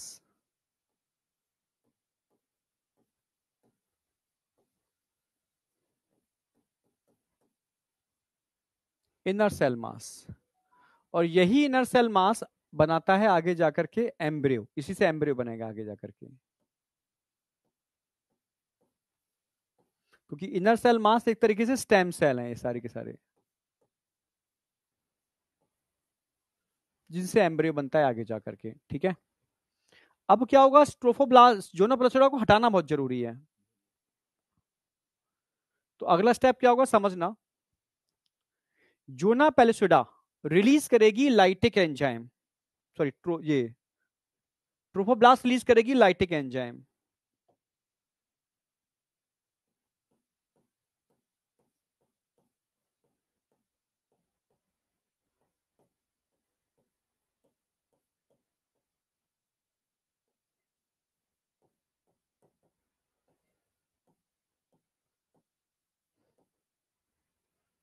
ट्रोफोब्लास्ट रिलीज करेगी लाइटिक एंजाइम। जब लाइटिक एंजाइम रिलीज होते हैं तो इसका हो जाएगा ब्रेक डाउन।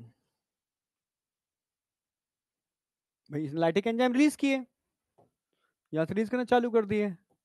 जैसे ही ट्रोफोब्लास्ट लाइटिक एंजाइम रिलीज करेगी तो जोना पेलिसिडा टूटेगी, और इसके टूटते ही जो अंदर के जो स्ट्रक्चर थे ये बाहर निकलने चालू हो जाएंगे। ये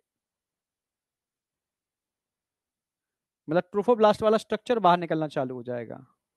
लाइका मानो कोई सिस्ट अंडे से बाहर निकल रहा है, कुछ ऐसा स्ट्रक्चर प्रेशर की वजह से। और इसके अंदर कौन होगा, इनर सेल मास, जो आगे जाकर के पूरे एम्ब्रियो को बनाने की क्षमता रखता है। इसका हर सेल से पूरा एम्ब्रियो बन सकता है। ये हैचिंग हो रही है, हैचिंग की प्रक्रिया का पहला सेकंड दूसरा स्टेप, आप समझ रहे हो। ये सब स्टेम सेल्स हैं, yes, all are stem sales.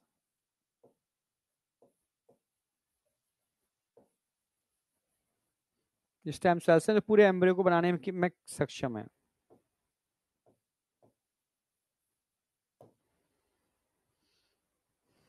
समझ में आया।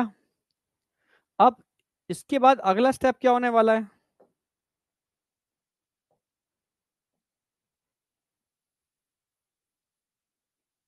जब ये हैचिंग की प्रक्रिया चल रही होती है ना, तो गलती से भी एक भी स्टेम सेल बाहर निकल गई, सिंगल स्टेम सेल भी यहां से बाहर निकल गई,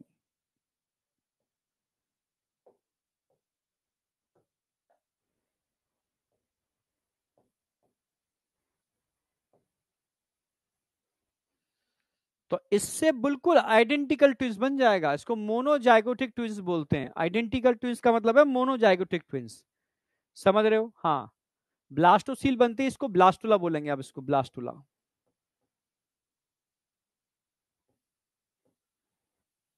ब्लास्टुला, ठीक है। ये ब्लास्टोसिस्ट नहीं बोलेंगे, ब्लास्टुला बोलेंगे। अब ब्लास्टोसिस्ट बताता हूं। जो स्टेम सेल है ना, अगर गलती से भी एक भी अलग हो गई इस बंच से, गुच्छे से, तो एक न्यू एम्ब्रियो बना लेगी, आइडेंटिकल ट्विंस।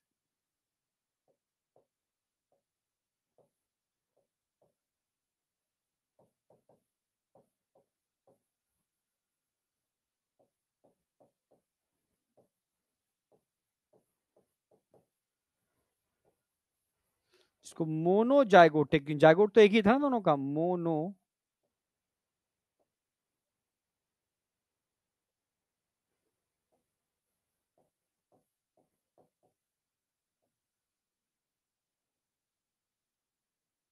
मोनोजाइगोटिक, क्योंकि दोनों का जाइगोट एक ही था, समझ रहे हो ना। बता रहा हूँ बेटा, बता रहा हूँ, ठीक है। हाँ,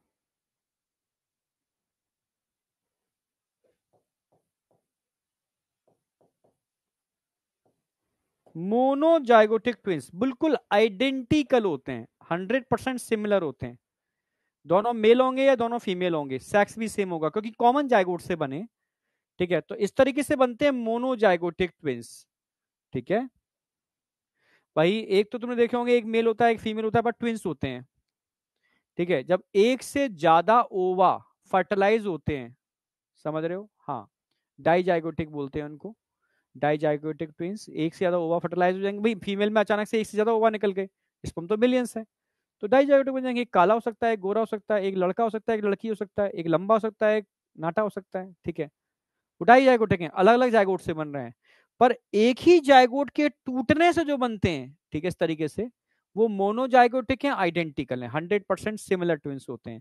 हाँ, थोड़ा हेल्थ का इशू हो सकता है, कोई एक मोटा हो, थोड़ा पतला हो, हल्का पूरा, क्योंकि एक को न्यूट्रिशन हो सकता है ज्यादा मिले, एक को न्यूट्रिशन कम मिले, उसको वही अंतर आएगा और कोई अंतर नहीं आएगा। ठीक है, यहाँ तक समझ में आया नहीं आया?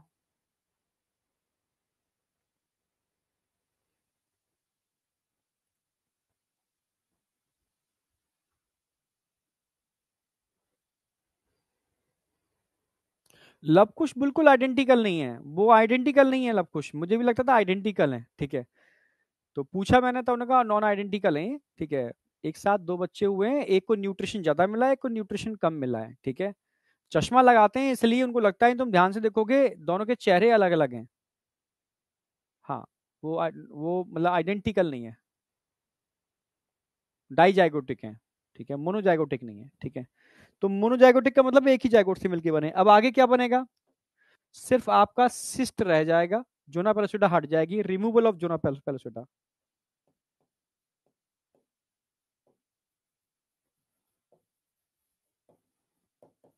हो गई एचिंग। सिर्फ क्या बचा है हमारे पास? ट्रोफोब्लास्ट। अब जैसी जोना पेलोसिडा हट जाएगी ना, अब इसको हम ब्लास्टुला नहीं बोलेंगे, अब सिस्ट लाइक स्ट्रक्चर बन गया।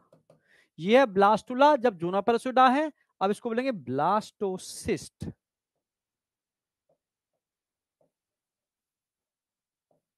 अब बोलेंगे इसको cyst, blastocyst without zona pellucida. ये अंतर होता है ब्लास्टुला और ब्लास्टुला और ब्लास्टोसिस्ट के अंदर। ये बहुत बारीक सा अंतर है, समझा दिया है मैंने आपको, समझ में आ जाएगा। ठीक है, ये है ट्रोफोब्लास्ट,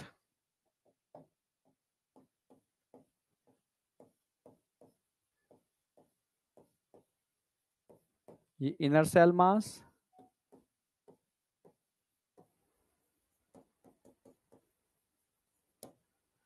ठीक है, और ट्रोफोब्लास्ट से ही रिलीज होता है, रिलीज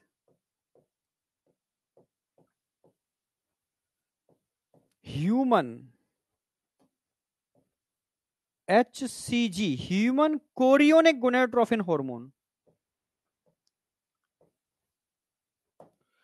ठीक है, अगर ये ट्रोफोब्लास्ट यूट्रस की वॉल से चिपक गया तो ये हार्मोन ब्लड में जाना चालू कर देगा, ब्लड से यूरिन में जाना चालू कर देगा। ठीक है, यस। अगर ये हार्मोन यूरिन में मिल रहा है तो क्या बता रहा है? खुशखबरी, कहते हैं ना, हाँ, प्रेगा न्यूज जो प्रेगनेंसी टेस्ट किट आती है, उसमें हम ह्यूमन कोरियन गोनेडोट्रोफिन नहीं देखते हैं। यूरिन में आने का मतलब है इम्प्लांटेशन हो चुका है, तभी यूरिन में आ रहा है। इम्प्लांटेशन होने का मतलब है ब्लड के कांटेक्ट में आ गया है, तब ये इस हार्मोन को ब्लड में रिलीज करेगी। ठीक है, अगर ये यूरिन में प्रेजेंट है, प्रेजेंट इन यूरिन,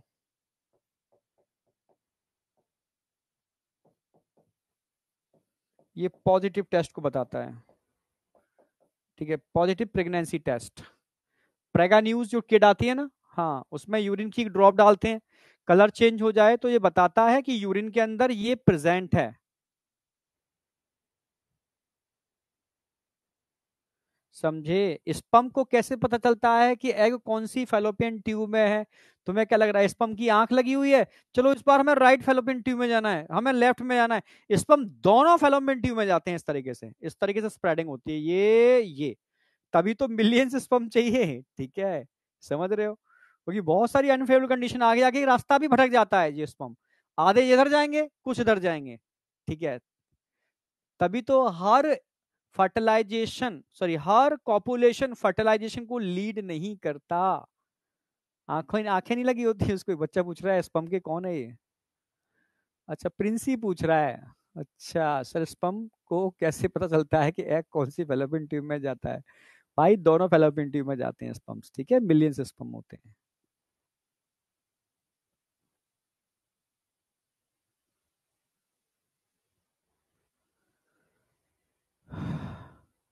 समझ में आ गया? तो प्रेगा न्यूज टेस्ट किट आती है ना, उसमें हम यूरिन के अंदर एचसीजी को ही डिटेक्ट करते हैं, ह्यूमन कोरियोनिक गोनाडोट्रोफिन। अगर ये यूरिन में है तो ये बताता है कि भाई इम्प्लांटेशन हो चुका है। समझे? दोनों फेलोपियन ट्यूब में फर्टिलाइजेशन हो सकता है, पर दोनों फेलोपियन ट्यूब में अगर ओवा प्रेजेंट हो तभी तो होगा। मैंने बताया कि अल्टरनेटिव मंथली ओवा निकलता है, एक मंथ में इस वाली फेलोपियन ट्यूब में, तो एक अगले मंथ में उस वाली फेलोपियन ट्यूब में, अल्टरनेटिव सब चीज तो बता दिया तुम्हें मैंने। तुम थोड़ा दिमाग को भी तो यूज किया करो भाई। दिमाग को तुम बिठा लोगे ऐसे ही तो जंग लग जाएगी। डाइजाइगोटिक का मतलब क्या हो गया भाई? डाइजाइगोटिक क्या बताना है? डाइजाइगोटिक का मतलब है कि दो फेलोपियन ट्यूब है ऐसे ऐसे। हो सकता है एक ही फेलोपियन ट्यूब में दो एग आ जाए, हो सकता है एक एग इस फेलोपियन ट्यूब में आ जाए, एक इसमें रिलीज हो जाए। स्पर्म तो मिलियंस इधर भी जा रहे हैं इधर भी जा रहे हैं, तो दोनों फ्यूज हो जाएंगे, ये डाइजाइगोटिक हो गया। भाई दो एग फर्टिलाइज कर रहे हैं डाइजाइगोटिक, एक एग फर्टिलाइज कर रहा है मोनोजाइगोटिक। और एक एग से ही कोई एक सेल अलग हो जाए तो आइडेंटिकल ट्विंस बन जाएगा, मोनोजाइगोटिक ट्विंस बन जाएगा, सिंपल। चलो, अब हमारा इम्प्लांटेशन की बारी आई, जो लगभग 7 से 9 दिन के, 7 दिन मान लो, ठीक है। 7 to 9 days आफ्टर फर्टिलाइजेशन प्रक्रिया चालू हो जाती है। अभी समझ रहे हैं इम्प्लांटेशन? समझो, जैसे मानो इम्प्लांटेशन, ये तो क्या है, मायोमेट्रियम है, मायोमेट्रियम।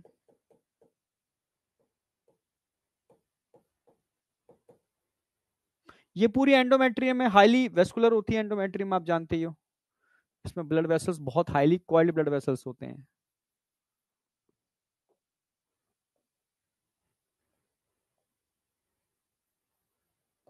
ठीक है, ब्लड वेसल्स बहुत हाईली कॉइल्ड होते हैं, ठीक है, एंडोमेट्रियम। ये जो स्ट्रक्चर दिख रहा है ये कौन है? ब्लास्टोसिस्ट।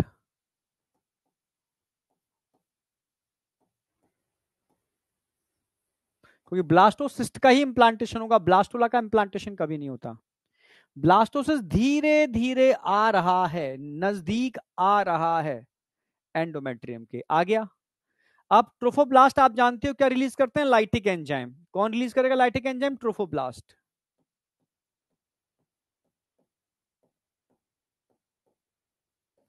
जैसे ही ट्रोफोब्लास्ट लाइटिक एंजाइम रिलीज करेंगे तो ये पेनिट्रेट कर जाएगा अंदर, ये पेनिट्रेट कर गया अंदर जाकर के, पूरा अंदर एंटर कर जाएगा और एंडोमेट्रियम इसको ढक लेगी इस तरीके से, ये पूरा कवर कर लिया, अंदर आ गया, अंदर आ गया ये।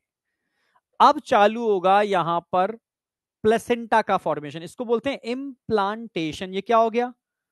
इम्प्लांटेशन।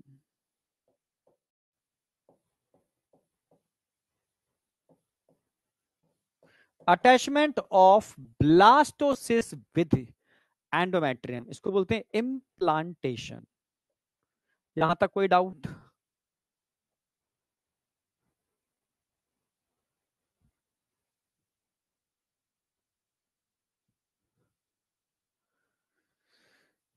बेटा 50 साल तक अगर एग की मियोसिस रुकी रहेगी, ठीक है, तो स्पर्म के फर्टिलाइजेशन के बाद जब डिसजंक्शन होता है ना, पोलर बॉडी बनती है, तो उस समय हो सकता है पोलर बॉडी में एक क्रोमेटिन कम चला जाए और उसमें एक ज्यादा, या इसमें एक कम या उसमें एक ज्यादा, तो बच्चा एबनॉर्मल हो जाएगा ना, नंबर ऑफ क्रोमोसोम चेंज हो जाएंगे तो।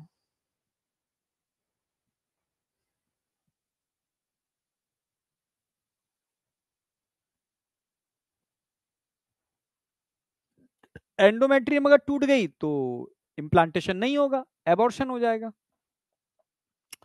अभी कराऊंगा ना आपको सेकेंड चैप्टर के अंदर, जिसमें हम गोलियों की हेल्प से एंडोमेट्रियम को बनने ही नहीं देते, तो इम्प्लांटेशन ही नहीं हो पाएगा।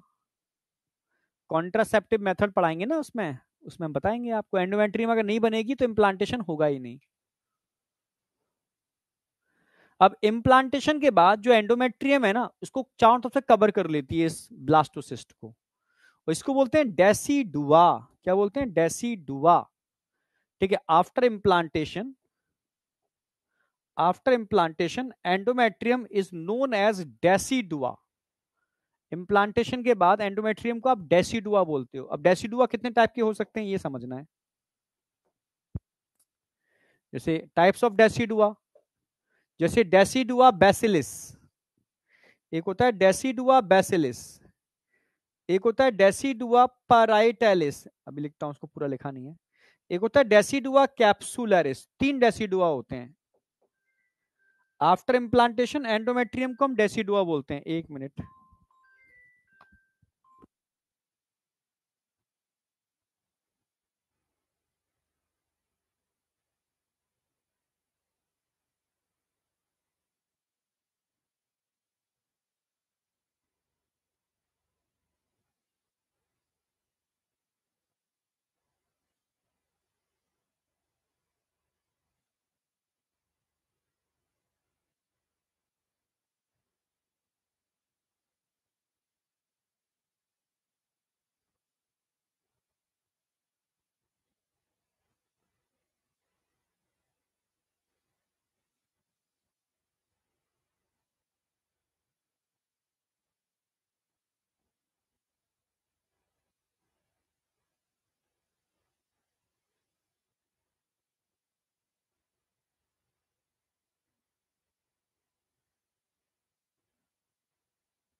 चलो, तो हाँ बेटा, आफ्टर इम्प्लांटेशन, क्या बता रहा था मैं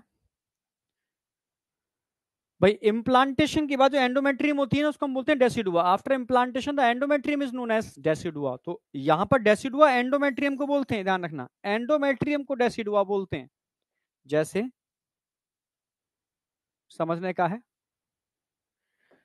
एंडोमेट्रियम का वो पार्ट, ये एंडोमेट्रियम है चारों चारों तरफ, ठीक है। एंडोमेट्रियम का वो पार्ट जो एम्ब्रियो के साथ फिंगर लाइक प्रोजेक्शन बनाता है, पार्ट ऑफ एंडोमेट्रियम जो एम्ब्रियो के साथ फिंगर लाइक प्रोजेक्शन बनाता है, समझना। इसके लिए टर्म यूज करते हैं डेसिडुआ।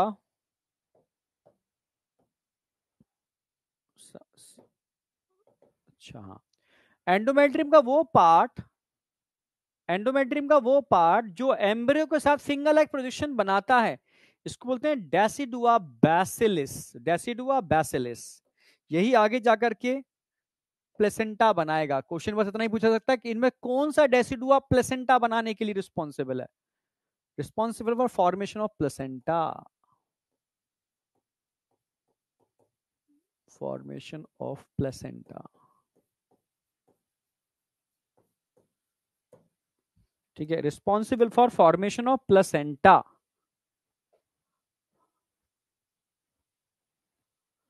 ट्रोफोब्लास्ट और ब्लास्टोमियर अलग अलग होते हैं बेटा, मतलब ब्लास्टोमियर से ही ट्रोफोब्लास्ट और इनर सेल मास बनता है, ऐसे याद रखो। इनर सेल मास एम्ब्रियो बनाएगा और ब्लास्टोमियर एम्ब्रियो नहीं बनाते, ठीक है। हाँ, वो एक्स्ट्रा लेयर्स बनाते हैं, मतलब डिफरेंशिएट हो गए। एक हो गया डेसिडुआ पैराइटैलिस।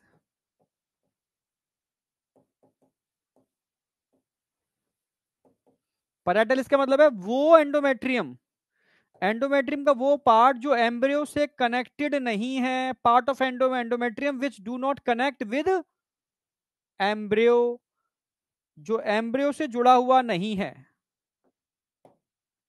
जो एम्ब्रियो से जुड़ा हुआ नहीं है, वो पैराइटैलिस है। पैराइटल साइड में जो है एंडोमेट्रियम से जुड़ा हुआ नहीं है, वो पैराइटैलिस है, डेसिडुआ पैराइटैलिस है, ये डेसिडुआ पैराइटैलिस है।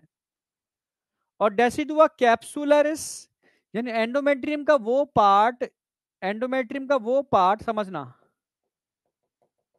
एंडोमेट्रियम का वो पार्ट जो कैप्सूल की तरह इसको चारों तरफ से कवर किए हुए है, चारों तरफ से कवर किए हुए है, इसको क्या बोलेंगे? Decidua capsularis. एंडोमेट्रियम का वो पार्ट जो उस एम्ब्रियो को कवर किए हुए चारों तरफ से कैप्सूल बना लिया है, इसको बोलते हैं डेसिडुआ कैप्सुलरिस। 3 डेसिडुआ होते हैं, ये प्लेसेंटा बनाएगा, ये कनेक्टेड नहीं है पैराइटल साइड में, ये कैप्सूल की तरह बनाए हुए चारों तरफ, डेसिडुआ कैप्सुलरिस। खत्म। अब बताओ समझ में आया नहीं आया? ये हो गया डेसिडुआ। अब बात आएगी एम्ब्रियोनिक डेवलपमेंट, यानी इम्प्लांटेशन हो चुका है एंडोमेट्रियम में, इम्प्लांटेशन हो चुका है, ये एंडोमेट्रियम है।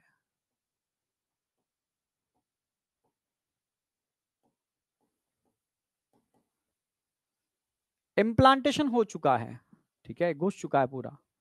ये ट्रोफोब्लास्ट है,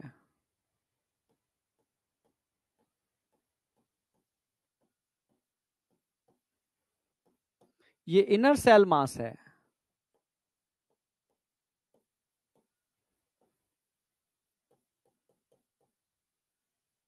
इनर सेल मास है, अटैचमेंट हो चुका है एंडोमेट्रियम से। अब क्या होगा, जो ट्रोफोब्लास्ट होगी ना वो आगे जाके 2 लेयर बनाएगी, ट्रोफोब्लास्ट 2 लेयर बनाएगी, और इनर सेल मास भी 2 लेयर बनाएगा। कैसे सर? अब समझो भाई, ट्रोफोब्लास्ट आगे जाकर के फिंगर लाइक प्रोजेक्शन बना लेगी अंदर, इसको बोलते हैं सिंसाइसियो ट्रोफोब्लास्ट, फिंगर लाइक प्रोजेक्शन, जो आगे जाके प्लेसेंटा बनाएगा। और जो रिमेनिंग ट्रोफोब्लास्ट रह गई ना, इसको बोलेंगे हम साइटोट्रोफोब्लास्ट। यानी ट्रोफोब्लास्ट के 2 पार्ट हो गए, साइटोट्रोफोब्लास्ट और सिंसाइसियोट्रोफोब्लास्ट। इनर सेल मास भी 2 लेयर बनाएंगे, एक तो बनाएंगे हाइपोब्लास्ट, ये हाइपो, हाइपो माने इसके ठीक नीचे वाला हाइपोब्लास्ट।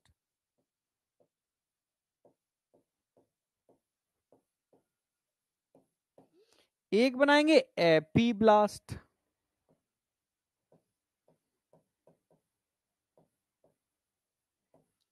एक बनाएंगे हाइपोब्लास्ट, तो एक बनाएंगे एपीब्लास्ट।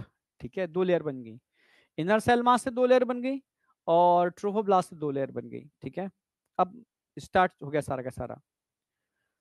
ठीक है, एपीब्लास्ट से 3 लेयर बनेंगी, जिसको आप जर्म डिस्क भी बोल सकते हो। ठीक है, ठीक है, इससे बनेगी, इससे 3 लेयर, एक बने, या ऐसे बोल सकते हो इससे बनेगी जर्म डिस्क।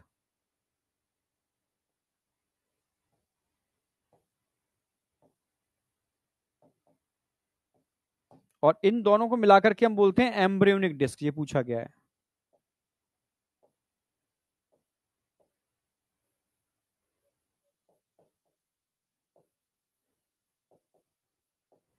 एपीब्लास्ट को जर्म डिस्क इसलिए बोलते हैं क्योंकि एपीब्लास्ट से 3 लेयर बनती है, 3 जर्म लेयर बनती हैं। एक्टोडर्म इसी से बनती है,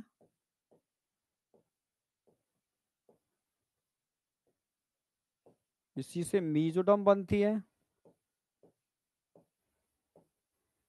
और इसी से एंडोडर्म बनती है। एक्टो, मीजो, एंडो एपीब्लास्ट से बनते हैं। ठीक है, एपीब्लास्ट से ही तीनों लेयर बन रही हैं, इसको हम जर्म डिस्क बोलते हैं, और दोनों को मिला देते हैं तो उसको एम्ब्रियोनिक डिस्क बोलते हैं। यहां तक कोई डाउट?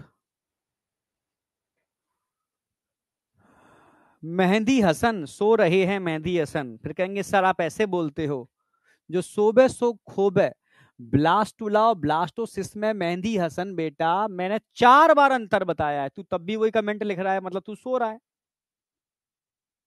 समझ रहे हो, तुम सो रहे हो, जो सोबे सो खोबे, जो जागे सो पावे।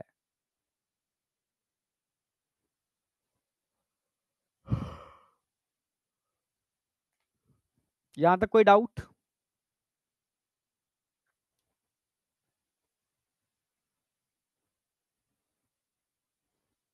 यहां तक कोई डाउट? और एक बार, कोई नहीं, मैं बता दूंगा एक बार, मेहंदी हसन सोया रहता है, और एक बार। लेकिन ये तुम अवेयर रहो, तुम्हारी यही हैबिट तुम्हें पछाड़ देगी, ध्यान रखना।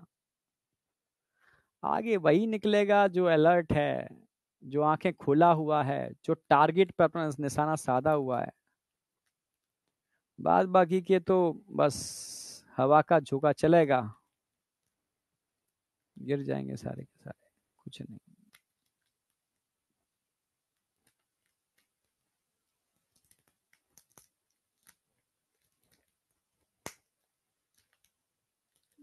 हाँ करें स्टार्ट, चलो। अब आगे की स्टेज क्या होगी देख लो, जगह है क्या?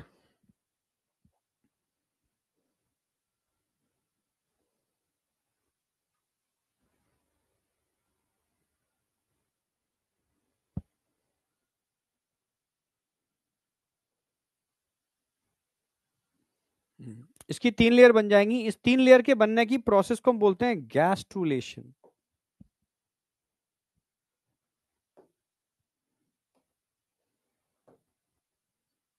इन 3 लेयर के बनने की जो प्रोसेस है ना, इसको हम बोलते हैं गैस्ट्रुलेशन।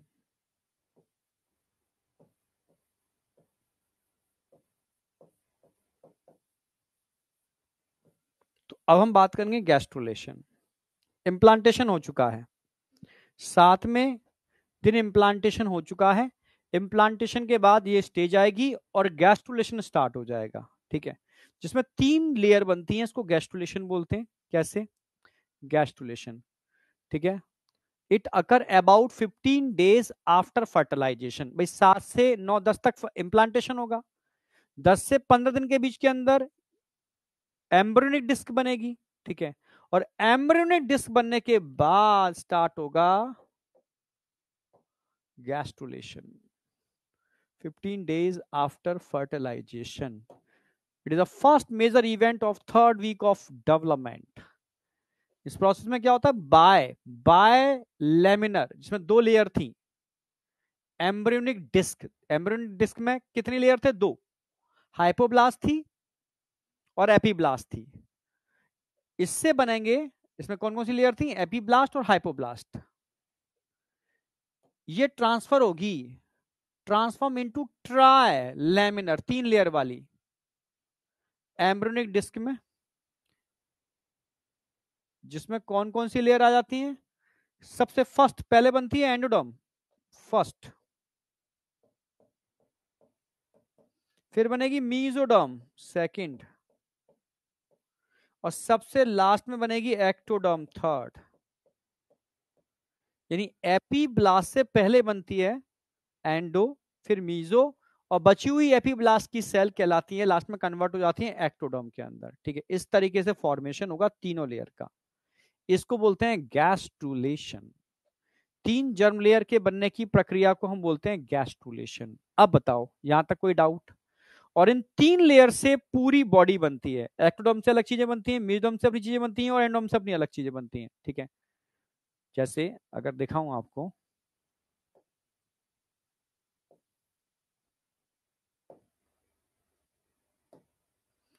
भाई एक्टोडर्म से ये सब चीजें बनती हैं, मेसोडर्म से ये सब चीजें बनती हैं, और एंडोडर्म से ये चीजें बनती हैं, ठीक है।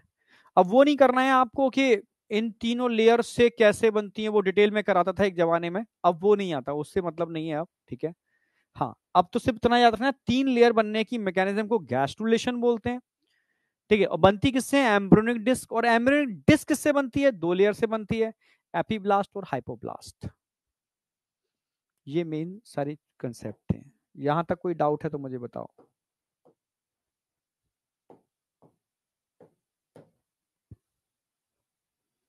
यहां तक कोई डाउट है तो मुझे बताओ। ये सारे हम सारे इसमें पढ़ाते ही हैं आपको। यहां तक कोई डाउट है तो मुझे बताओ। हाँ हाँ, टाइम हो गया पूरा, मैं आप इसलिए पूछ रहा हूँ, ठीक है। अब कल मेरी क्लास मिलती है नहीं मिलती मुझे पता नहीं है, बट मुझे अब एक क्लास चाहिए। मोस्ट प्रोबेबली संडे तक कोई ना कोई टीचर अगर आगे पीछे होता है, ठीक है, तो मुझे किसी की एक क्लास मिल जाएगी, ठीक है। और किसी की भी एक क्लास अगर मिल गई तो इस चैप्टर का एंड हो जाएगा, क्योंकि चैप्टर में अब समझने वाला पार्ट सिर्फ एक बच्चा है, पार्चुरेशन, जन्म कैसे होता है बच्चे का, ठीक है। जेस्टेशन तो जरा सा है, वही 9 महीने का पीरियड है और प्लेसेंटा जरा सा है, ठीक है, उसमें ज्यादा नहीं है। मेन चीज है समझने की पार्चुरेशन। तो हार्डली 1 घंटे का टॉपिक है टोटल, ठीक है। तो उसको हम करते हैं नेक्स्ट, मतलब इस जो संडे संडे को जो टेस्ट है उसमें तो मेल रिप्रोडक्टिव सिस्टम आ रहा है। अगले संडे को जो टेस्ट है ना, हाँ, उसमें आएगा पूरा ह्यूमन रिप्रोडक्शन। तो यहाँ तक सबको आज कर लेना है, ये सब समझा दिया है, बस मैंने डाल दिया है। तीनों लेयर से पूरी की पूरी बॉडी का फॉर्मेशन हो जाएगा। अच्छा, जेस्टेशन पीरियड तो मैं अब अगली क्लास में ही कराऊंगा, हटा रहा हूँ इसको मैं, ठीक है।